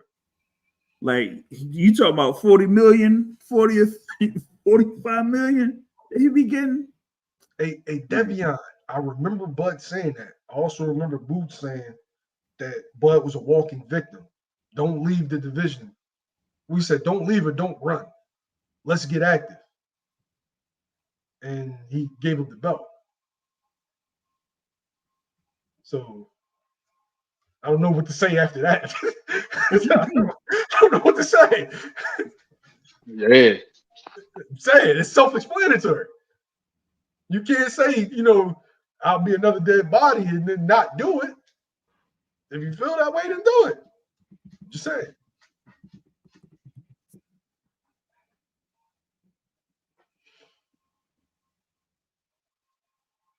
Yeah, your boy L-Dub said the WBO be the last one to strip. Yeah, and then Bud has that Tim Zoo option sitting in the wing. Being a WBO super champ, he can go up there and fight Zoo right away for his fourth division title. So while he waiting on see what's happening with Canelo and who he's fighting next, or after the Spence rematch if he wins again, then like you said, he got that damn Tim Zoo fight sitting in the wing. That's easy. First dibs for him. That's a big fight. Bud beat Tim ass. Huh? Bud beat Tim ass. You get what I'm saying? Bud will be the prohibitive favorite in that fight. Bud beat Tim ass. He will watch Tim Zoo, man. Yeah, I think Tim has really improved JR since me and you saw the Terrell Boucher fight. Yeah, but nah, dog. Yeah, he still gets washed, bro. Like even in that fight that he had against Mendoza, like it's not like he's like even improved that much or stepped up his game or nothing. Nah. Mm-mm. Hey, Crown Jewel, you're right, but still, like, can you imagine somebody taking $500,000-$600,000 from you though? For a belt that's not even real gold? Like when Andre Ward was talking that shit, he had me like, yeah, Dre, fuck them sanction fees. Yeah. Hey, like you said, bro. Hey, like Spence. Hey, Spence say he sounded frustrated too. He said, man, what's something? What is sanction? Where the money going? I need somebody to tell me where the money going. Hey, Spence was serious too, bro. I don't blame him. Mm-hmm. Shit, like you said, Mill, even if I'm negotiating, I'm looking at millions coming out of my purse. Shit. Off the rip. Like, you see, like all these folks have been unified champions that defend all them belts multiple times. You see all that money stacking up. Like, come on, man. Good point. Boots is currently the only champ in Philly.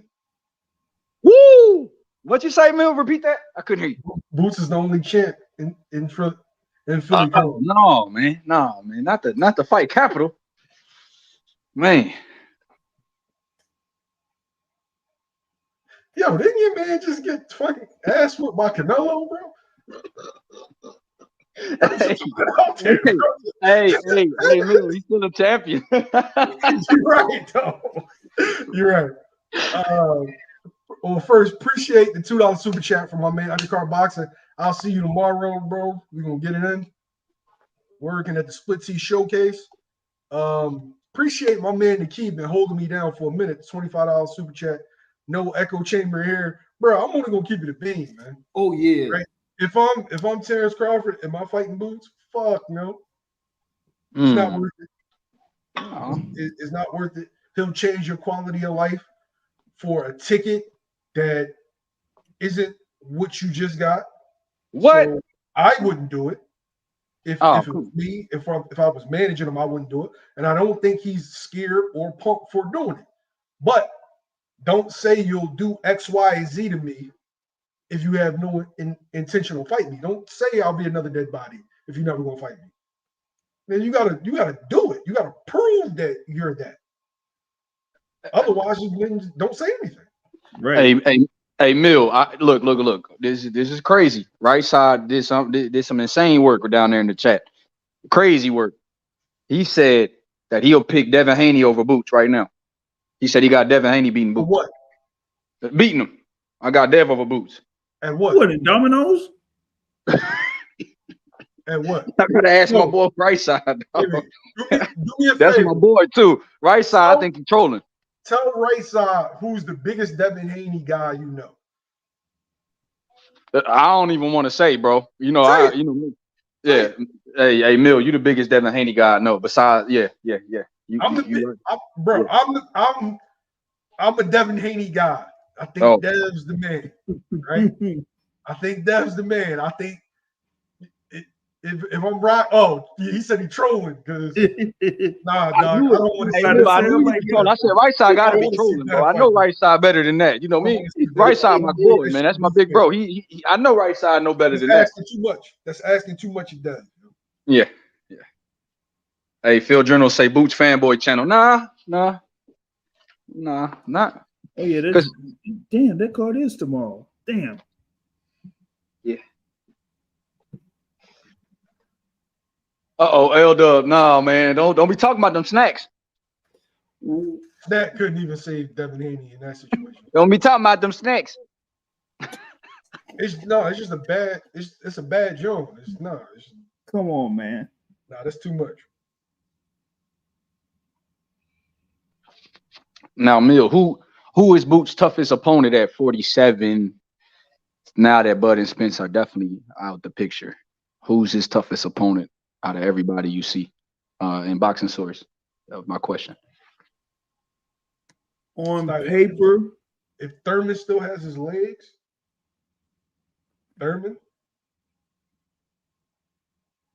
but even Thurman gets knocked out in 8. I don't think anybody lasts 8-9 rounds currently. The only one I see is maybe Stanionis, but that's about as good as it gets right now. And that ain't gonna be. That'll be like stoppage in 6 or 7 for Boots. I mean, shoot, even Stanionis said, didn't Stanionis say that he needed like about 2 or 3 more fights before he would face the Boots Ennis? He said he needed a tune-up, I believe, one of them times. Yeah, one of the this is the thing, off the hook girls, and I'm gonna ask everybody this in the chat. I feel like Errol Spence and Terence Crawford killed 147. And I'm gonna give you my logic real fast, and then I want y'all thoughts. Virgil aged out. Xander aged out. Jesus aged out. Conor Ben tested hot. And one more. Oh, Rashidi got beat. Mm-hmm. All waiting for Terence Crawford and Errol Spence to face each other for the undisputed belt. So all the future of 147 either left or lost because everybody was waiting for that saga to be fighting. And so now when we're looking at the future of 147, all the guys that we would have thought that would provided resistance to Jaron Ennis or those good fights are gone. Mm-hmm. Or who would have been next? But I mean, like he said, like folks who were waiting so long for Spence Crawford that we didn't get the next group. Because remember, I mean, it wasn't that long ago that folks were talking about, oh man, Virgil Ortiz versus Boots Ennis. Now we gotta wait. And it won't be at 147, of course, since Virgil Ortiz is going to be at 154 in January. So, and this is what we got now. My man MD Mills brings up a good point, right? Oh yeah, good. Another good point by L-Dub, but my man MD Mills brings up a good point. If the fight happened 5 years ago, we wouldn't be having this conversation, or even 3 years ago. 3 years ago, you had dudes clowning like guys like Boots and, oh man, you still ain't even won a world title yet. You ain't even fought a world champion. But this is the reality, right? Dev and Shakur and all them dudes, it's easier to win a belt at the lower weight classes because people are constantly moving up. It's 4 pounds. People are constantly moving up. So whereas though you're going to get a vacant title shot. Whereas though everybody at 47 was sitting there with their hands in their pockets waiting for Crawford and Spence to stop playing merry-go-round. or ring around the posy or duck goose or whatever. And so Alexis Roca got beat as the WBO mandatory. So I really want everybody to think about what happened. I mean, like even with that's no different than when Abdul got beat by Cody Crowley. Abdul beat. Yep, lost to Crowley, didn't he? Yep. All waiting for this to be done. And it held up boxing. And then the WBA situation. Remember they had that the Pacquiao and then Ugas. Yeah. It started with Spence. I feel like Spence is more to blame because of his lifestyle outside of boxing. Facts. And then Crawford with the pulling out of negotiations, because if they would have fought in September, like they were supposed to. It was supposed to be September, October, then it was supposed to be November 19th. November 19th was supposed to be the real date. Yep. Like you see, like how many people like was pointing towards November 19th back then? Oh yeah, it was legit November 19th. That was a date for real. We were like, even Elder said that. I remember that. About that. They the reason why I don't report on news anymore. I said, fuck it. They're not embarrassing me no more. Facts. Yep. It's really, and then my boy All Philly says there's really nobody left at 147. That's what I'm saying though. But see, that's what I'm saying, and it's a problem. The problem is when you have this situation, and then you have the top guys move up. Even if he unifies, what will be Boots' signature win if we saying this? If everybody in chat saying the welterweight division is weak. And it's kind of a subpar division. And like Mill just said, he gave a timeline of how the welterweight division got killed waiting on Bud and Spence. Well, what will be Boots' signature fight at 47? Okay, so this is the biggest fight for him. Boots has to hope, pray to God that Conor Ben beats Eubank Jr. and comes back down to 147, because that would be his mega fight. That's the biggest fight that can be made in about a year. Conor Benn successful. The UK's behind Conor Benn. Black folks getting behind Boots. And just America in general. But I do want to bring a point. Because of all that, now you have a certain section of the black fan base that has a disdain towards Boots, being Terence Crawford fans. When if they would have already fought, Spencer Crawford would have fought, they would have been fans of Boots. But instead, they're looking at him like an op. When they should be championing him, because the things you like about Terence Crawford, he does. But you're like, I don't know, man. It's like they're intimidated or something. Like they feel some kind of way that he wants to fight Crawford. This shit is weird. Now, this is a question from my brother Nate too, Mill. He says, and this is something that that needs to be explained clearly, because this is something that Nate says. He says, so Boots listened to Espinoza to get a belt by default, and now is left with Barrio, Stanionis, hopefully Thurman, and hopefully Santillan, or hopefully Crowley. So he's saying that because Boots listened to Espinoza, and I think this is still his question is still based on the BLK Prime situation that you spoke on, but he's saying that because he listened to Espinoza, he's not gonna have a signature win because he should have fought. He should have took the Crawford fight. I think that's what Nate is saying. I don't know. I don't want to put words in his mouth. I think they did come in late, so he didn't get the he didn't get when Mill was. I ain't doing that shit again. Yeah.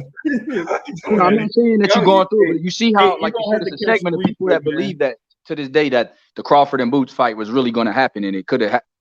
They keep, they're saying Espinoza that Boots should have stayed in the WBO, but to this day, Crawford, the last WBO Mando he fought was Sean Porter. Yep. I'm gonna say this to the certain group of Crawford fans that believe that. They took a 10-second clip that had no context of Bozy Ennis talking about the BLK situation and then fabricated a whole narrative And it wasn't just them. It was a whole bunch of YouTube channels, right? There's a whole bunch of YouTube channels. Like, I'm going to go in for a second because, like, some of these motherfuckers be pissing me the fuck off. Like, they put out these false narratives for views. And these motherfuckers be knowing what they be saying be bullshit. But they still kick it out to you anyway because they know that's what you want to hear. A lot of YouTube channels are no more than just fans that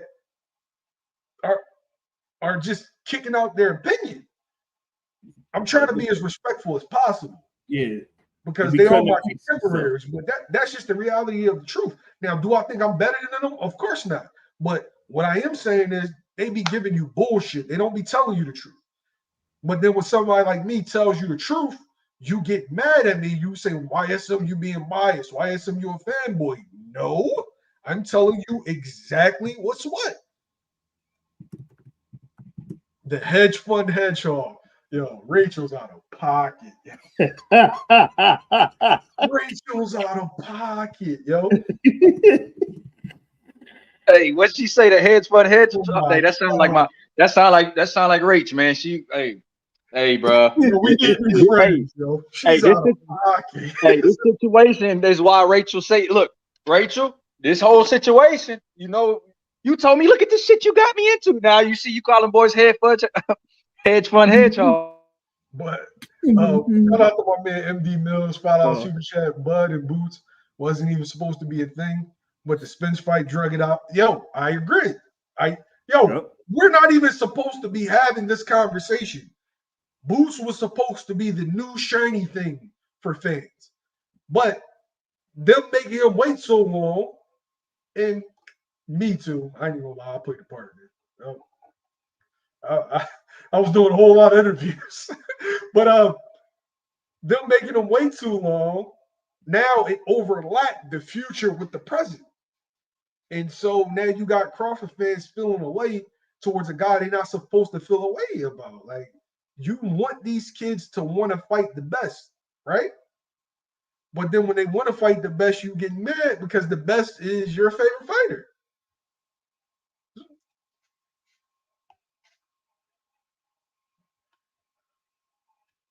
I don't know about that undercard. We'll see. Hey, you see, hey, Mill, you see Rachel blaming me. I mean, not Rachel, Nito blaming me about this whole situation. Nito, we can blame. Like, I'm comfortable with you blaming YB. Nito, I'm comfortable with that. Right, so we can pass the buck to YB.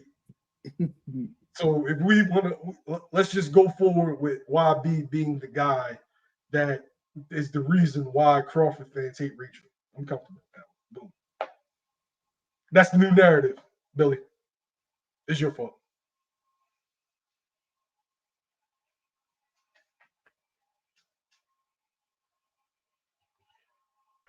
Hey, now, Mill, this is the thing. You know, you got guys. Look, this is something. There's so many guys that were at the gym when you introduced me to Bozy and them guys back then, Mill, that love Terence Crawford, that swear by him. Like even Greg is one of the biggest Crawford fans you can run into. Real likes Crawford. Coach Real. Shit, Bo even likes Crawford. That's why they love Crawford. A lot of them cats. What's my boy Josh? He said Crawford was before Boots came along. Crawford was his favorite fighter. He said he took a lot, like, you know, just emulated a lot from Crawford watching him. You know what I'm saying? Dudes and that gym love Crawford, bro. Like they glow. You know what I'm saying? It's a respect for Terence. So nobody would ever diss Terence Crawford in that way.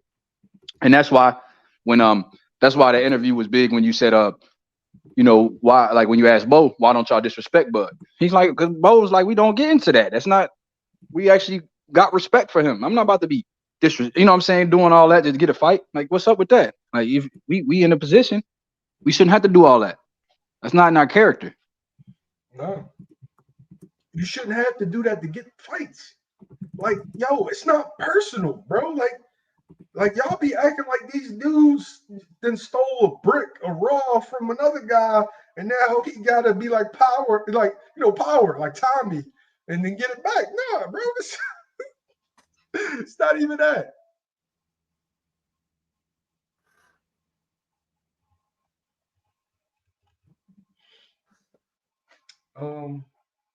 Benjamin Whitaker. Is that the kid from the UK? Yeah, that's the one that's working with Sugar Hill. That's the I believe he's a silver medalist. I don't know if he's gold or silver, but yeah, he's a good fighter. He kind of cool, yo. Him and David Morrell gonna be a fight down the line, Mill. He kind of cool, yo. Him and Morrell gonna be a fight down the line. Shoot, that'd be a 175 then. Yep, that'll be at 175, like you said, Source. Morrell a big dude, bro. Oh yeah. And he's supposed to be fighting Sineg Beko in that last Showtime card they having. Yeah, I feel like that's a good fight. Yo, since we got Nito in the chat, right? Everybody in the chat, give me your favorite Nito knockout, right? Me and Rach disagree. My favorite Nito knockout, Nonito Donaire knockout, is Vic Darchinyan. Mine is Montiel. Yeah, Darchinyan for me. Okay. Everybody in the chat, give me your favorite Nonito Donaire knockout. For some reason, I didn't like Darchinyan. You know? He reminded me of the dude from Men in Black, the dude that ran the pawn shop.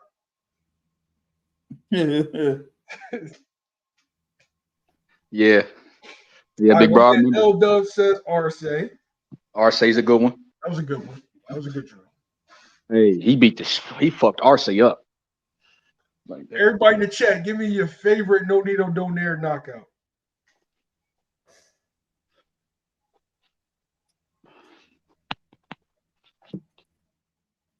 Yeah.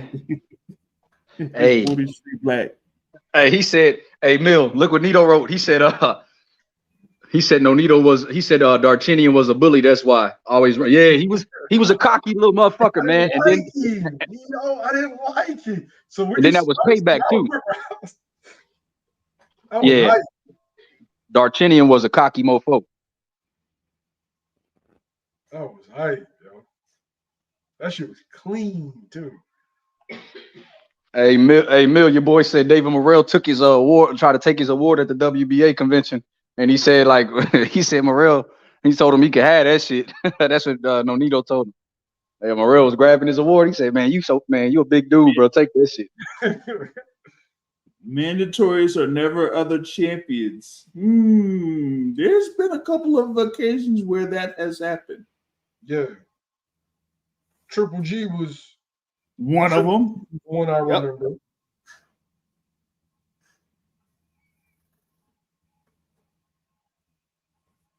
Clarence in the building. What's up? Hey, Mill, Phil General TV says, so how was Virgil ranked number 1 or 2 in all the sanctioning bodies? To my Virgil Ortiz. He wasn't a champion. Well, Oscar De La Hoya paid sanctioning fees in 4 sanctioning bodies. Yeah. That's all that is. Hey, Clarence, what's good, bro? Hey, Clarence, let me ask you a question. Give me your favorite Nonito Donaire knockout. MD Mills, give me your favorite Nonito Donaire knockout. Now they about to have me pull up YouTube. See, but then I get a strike. I ain't even trying to. My boy. No. Hey, big money. See, the Montiel KO. That's what I'm telling you, big money. The Montiel KO.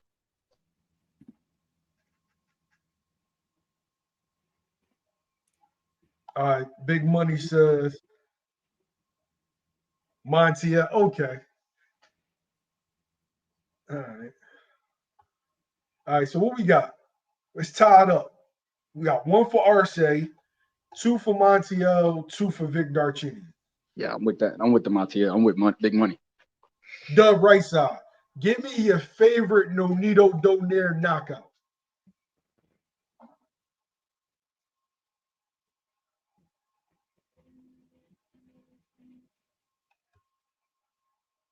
L Dub said Gaballo. Okay. Yeah, and that's when people were counting him out for the Gaballo win. He was the underdog in that one too. The Darchinian fight, he was the underdog too. So you gotta those hold different significance because the Vic Darchinian kind of launched the Donaire that everybody grew to be fans of. So I think I understand that Darchinian. Plus, it was a bully. Like Mill said, I didn't like the dude. Like a lot of people didn't like Darchinian. So Mill kind of ended his era. Donaire ended his era. Like it was the Darchinian era, and people were thinking that he was gonna be the next great fighter in that division, and then Donaire just ended that shit overnight. All right, so Dub right side said Gaballo. Okay. Gaballo was nasty. Ubali was nasty too because he was the underdog against Ubali.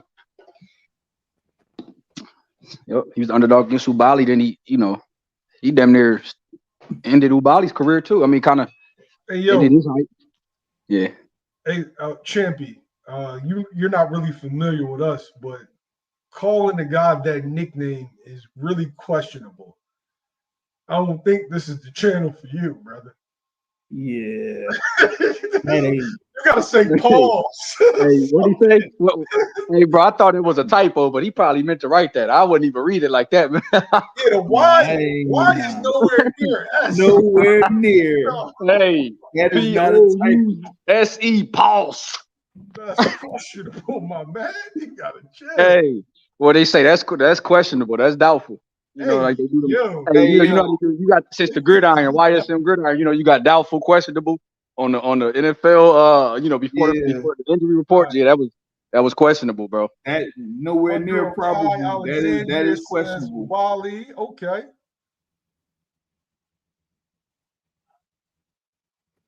Yeah, bro, Hey, he's still right now. That wasn't no accident. Oh, you time out, bro. Your boy Champion on permanent silence. Yeah, time out for that one, bro. Yeah, hey, he's out of there, bro.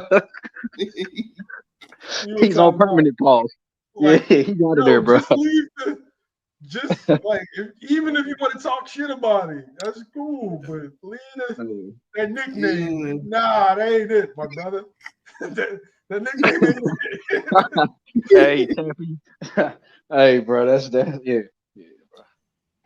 Yeah, damn, bro. Nothing against your lifestyle, champ. Yeah. But, nah. All right, so we got Arce. Arce, okay. All right, 2 for Garcia, 2 for Arce, 2 for Montiel, 2 for Ubali, 2 for Ubali. Yeah, it's like a 3 or 4-way tie at the top. We need somebody to break the tie. Somebody break the tie, man. Favorite Nonito Donaire knockout. Because I think Alexandria said Ubali. Okay, I was wondering. Much love, right side. Appreciate you, bro. Yeah, your boy, right side. Nate Johnson, give me your favorite Nito knockout, man. Hey. Yeah, Nito. That mean he got too many knockouts, mofo. That left foot. Big bro, you got too many knockouts. Key Alexandria in the building. What's happening? Yeah. She know her boxing too. I think I heard her on a couple panels, man. She know her boxing. I be ear hooking sometimes. Yeah. I heard her. She know her boxing though. Okay, Montiel wins. Who said Montiel? It's Nate. Nate said Montiel. See, great minds think alike, champ. Great minds think alike. Hey, but Nate is crazy, man. He's hard on Boots, man. He's hard on a lot of guys. Me and Nate, man, we disagree. He's a Conor Ben guy, though. He was a Conor Ben over Boots. So you got to talk to Nate. Wow. Yeah. Nate was crazy about Conor Ben, man. Conor Ben, man. God, that's my boy. Yeah, that's Nate. That's my boy, Nate. Oh, wow. Yeah. Yeah, we gotta get Butch in here, man. Where's Butch? Oh, you want me to send him? Hey, man, get Butch for the last 15 minutes of the show. You want me to send Butch the link? All right, let me tell you, my genius. Let me tell you, bro. What's up, my brother? Oh, you know he about to talk shit about Boots. Boots is the email champion. Oh man, you know you about to hear it, bro. Oh yeah, man. Oh, come on, bro. Yeah. What are you thinking, bro? Hey. Nate said that was before the eggs, the clomipeas. That was before the clomipeas. He said Nate left Javier Fortuna for dead. Damn, LW, you got history with Nate. Hey, Nate, you can't be jumping ship, dog. Hey, bro. Bro, you can't be jumping ship, bro. Oh man. Man. Shoot, man. Yeah, I guess they're gonna well, they have about how many fights gonna be out there tomorrow, Mill? What's that, like 6?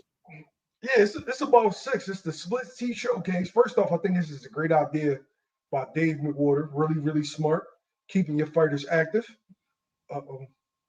But yeah, it's all Split T fighters. You know, they all A sides, and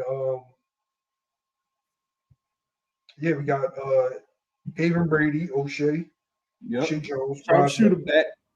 You got Dante Benjamin. Tyshawn Benson was supposed to be on it, but his opponent fell out. He's like won a whole bunch of fucking national championships. Mm-hmm. But who else? Sonny Conto. Yep. Leanna Cruz. And yeah, like I said, Greg Outlaw, sharpshooter. Oh yeah, Greg Outlaw. Yeah.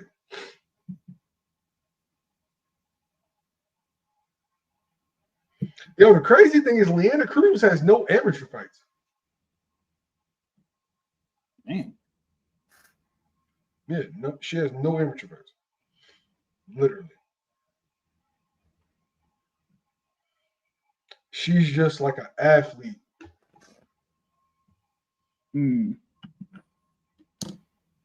What questions?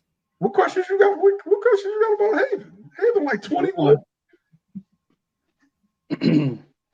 Nah, you see Andy Cruz and Haven spar, you ain't gonna have no questions. Right? They be getting that shit in. Like Haven's 21, and yeah, he's right on pace, man. He's right on pace. He's gonna be one of those guys at 30. Okay. Hey, Mill, I got a question. You know, I got a question for both of y'all and everybody in the chat too. Now, who is the best prospect 22 and under in boxing, in your opinion? 22 and under. And do y'all consider? And when do y'all stop? Is Xander considered a prospect still? Yeah, I was about to mention him. Yeah. Xander's 21, I believe. Xander, you got Abdullah Mason. You got some good guys under 22. You know, you got some really good fighters. I just wanted to know what y'all thought. Khalid was good. Hey, Xander's 21. Yeah, see, he's 21. He's under 22. My man L-Dub says Adam Abzim. Yes. My boy Champy says easily Jesus Ramos and Elijah Garcia. Elijah's good. I like Ramos. Tiger. I like Ramos. Tiger Johnson. Abdullah Mason, right side says. I'll say this, bro. I can't pick. Now Emiliano Vargas is a beast. I like that kid too. Emiliano Vargas. He's a good fighter. I can't pick you. I like somebody said Vargas brother. Yeah, I was thinking Zayas. Jalil Major Hackett. Hey, he's fighting in Houston December 1st on that DAZN card. On that DAZN card. And Mia Ellis gonna be on that card. And my boy Giovanni Marquez, the youngin, he's a good fighter. You got a bunch of good guys. You got Ismail under 22, Khaled. Who's the best fighter? To me, the best.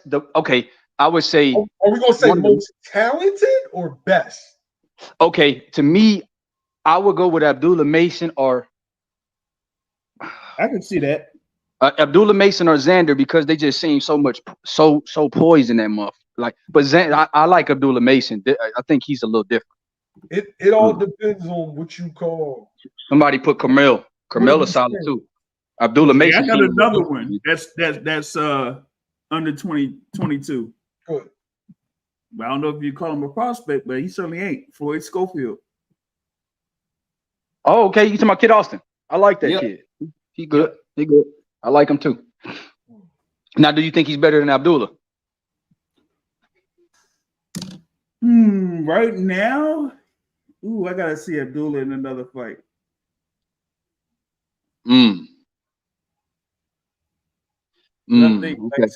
think Schofield, right, like at his current level right now, I think he's a little bit ahead of Mason. Hey, Clarence, I got you, bro. Just we talk off camera. I definitely got you. Oh, Nate, Diego Pacheco is a good one. Diego Pacheco can fight, man. I like Diego. It's a bunch. And I can't really say, right, because if you're gonna go talent-wise, right, I'm gonna tell you Ismail Muhammad. Talent, just talent. Ismail Muhammad. But hey, how old is that? How old is that young Haitian boy you told me about, Mil? The young Haitian brother. Wait, let me see. The boy that you said is going to be a world champ. You said Stamping. Something I forgot his last name. But he damn sure sounded like he was a good.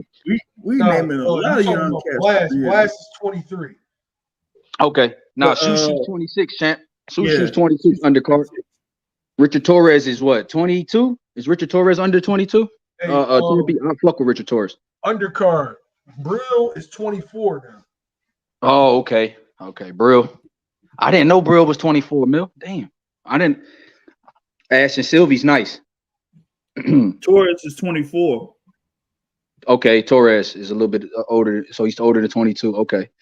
But I like Torres, though. Hey, Colin, Ismail Muhammad is a kid from Philadelphia. I think he's the first fighter on Boost Promotion, right? Okay. As far ability-wise, him, Abdullah Mason. I want to see Ishmael. What Jimmy train out of in Philly, Mil? Tell me offline. I got you. But if we're going to talk about like full package, you got to say Jesus. I think Jesus got like physical talent, but also has beaten quality guys. Yeah, he beat Brian Mendoza. That's a big win. Oh yeah, it's a big win. They still had that loss to my guy, man. Who? Lubin? Yep. Yeah. How'd y'all score that fight? Just to be honest. I had Lubin winning. Okay, you had Lubin winning. He won a lot of those early rounds, man, because of his activity. I had Ramos win 7-5, but I think he gave away 2 or 3 of them, man, at the end where it could have been a draw or it could have went 7-5 Lubin. I would have been away a lot of rounds early, and then when he like had Lubin on the ropes, he kind of like let Lubin get away from him. I had a 7-5, but it wasn't like you said. It could have went either way. I'm not mad at Lubin getting a 7-5 win, but I would have been okay with a draw too. It's kind of one of those fights I would want to see again though. Source and Emil. Yeah. I would kind of want to see it again. Yeah. I had it. I don't feel like either did enough to win. To me, they both gave up. Like they both could have made it easier night. Like Lubin stayed to the ropes sometimes, and then Jesus, like he let Lubin off the hook. Like they both gave each other too much respect. Yeah. But me too. If I had to pick somebody, I would have given it to Jesus off of the activity. I gave it to Jesus 7-5, Mil, because I had no, like you said, I wasn't impressed with either guy. It's weird to say, like they neither one of them to me fought their best fight. But like you said, if I had to give it to somebody, I had it Ramos or a draw. I was cool with that, but I had Ramos just off of the activity. I can be considered a Jesus fanboy. Like I'm really, really high on Jesus. I was disappointed in that performance. I just felt like he just gave Lubin, like they both was looking at each other like, yeah, you nice. So I ain't really going. Yeah, I'm really going to step up to the next level. Right.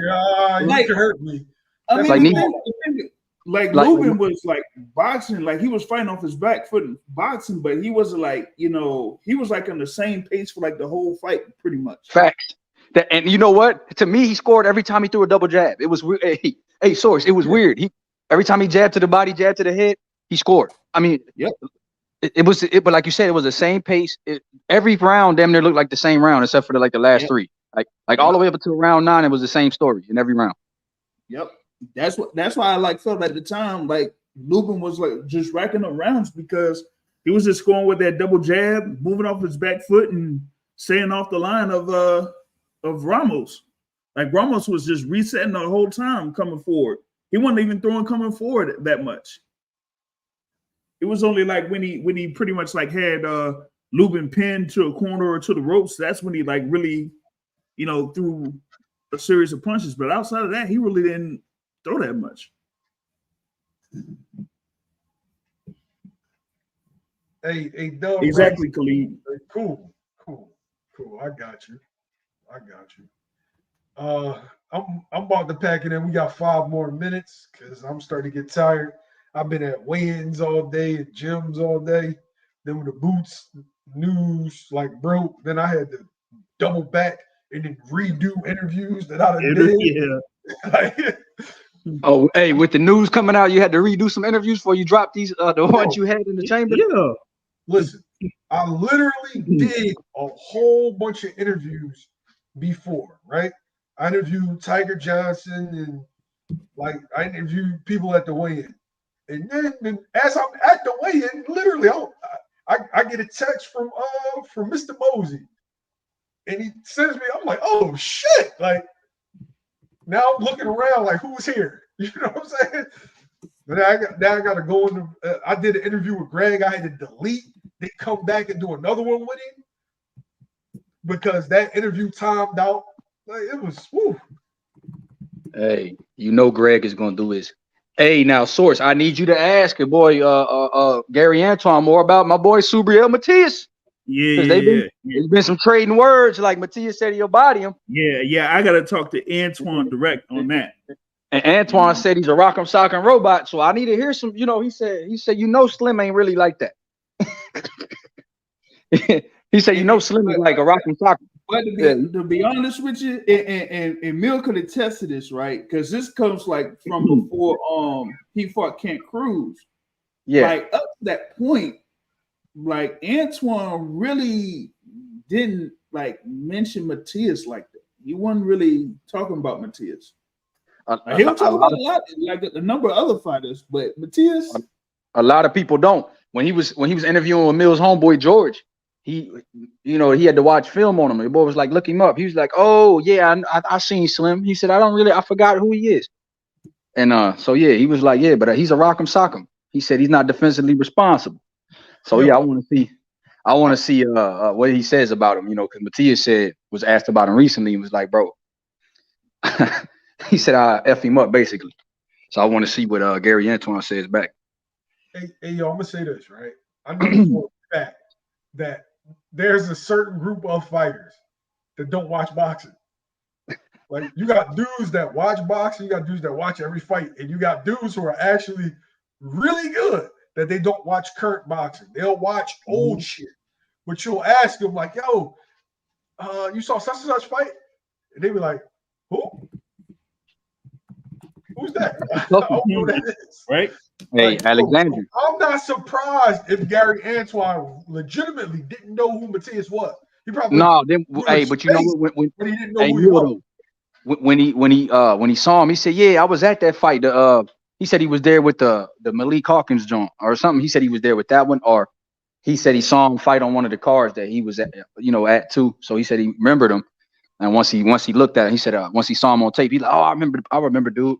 Yada yada, and he was like, "He's a rock sock'em," and he said, "Yeah, I'm looking for that smoke, but of course I want the winner of Devin Regis first, or you know what I mean? Because it's just the money thing. You know how it is, Mill." Right. But Alexander says, "Hey, that Ergashev ain't no joke, Alexandria. That's a tough ass fight. Ergashev and Matias is a good ass fight for that Andre and Benavidez call." I'm looking at because man, Ergashev he could punch, and man, Matias, we know Matias could punch, but he still, could get caught. He can get caught. That's how he lost in that. That's how he got that long loss. Hey, but you know what though? I ain't gonna ever give the dude nobody a pass for a loss, but when when you actually kill somebody in the ring, I can understand your lack of aggression in your next fight. Some people are like that, If you got a conscience and morals, yeah. I can understand why, because he did say he wasn't the same after he said it took him a little while to get over that, which is understandable. But like you said, he does take some shots. But Ponce was hitting him with all, like my boy Mill told me, he said, man, Ponce was throwing some heat in that fight. And bro, this is second back-to-back undefeated fighter in a row. Ponce and Ergashev are both undefeated and can punch. Like he's the IBF champion that's fighting a lot of tough mandatories too, because it don't seem like he's gonna get a unification anytime soon. He just says yes. Yeah, I think this is back to back though. Because wasn't that a vacant? Yeah, that was for a title. Yeah, You're right. Vacant with Ponce. So Ponce, and that's a tough ass fight for a vacant, bro. Sheesh. Yeah. Dang. Then you fighting Ergashev, who got 23-0 with 20 knockouts. God, boy, you punch like shit. Yeah, that's a great fight. That whole card got a bunch of intriguing fights. Libanez versus Michelle Rivera, Lamont Roach versus Hector Garcia. Hector Garcia, that one. Roach got Lamont Roach got to step up, man. This is like his second world title fight, but it's been like 4 years. This is it. Yep. But yo, I'm gonna head out. We here for like a 2 hour 16 strong. I only wanted to be here for an hour, but we just got into it, man. I appreciate everybody in the chat. Appreciate if you saw a super chat. If you put one comment outside of the booty comment. But you know what I'm saying? He rebounded. He started talking some good boxing, so we good, champion. Yeah, shout the champion. But that comment, that wasn't it. But I appreciate y'all. Hit the like button if you're not subscribed. Subscribe on the way out. I love my community. Nito, Rachel, I miss y'all, man. I'm going to come out to Vegas. I'm going to come out because I was out of pocket for missing your fight, man. Yeah. I should have went out there. But appreciate you, Billy. Appreciate you, JR. Undercard Boxing. See you tomorrow. My man Nate, Big Money, Miss Kai.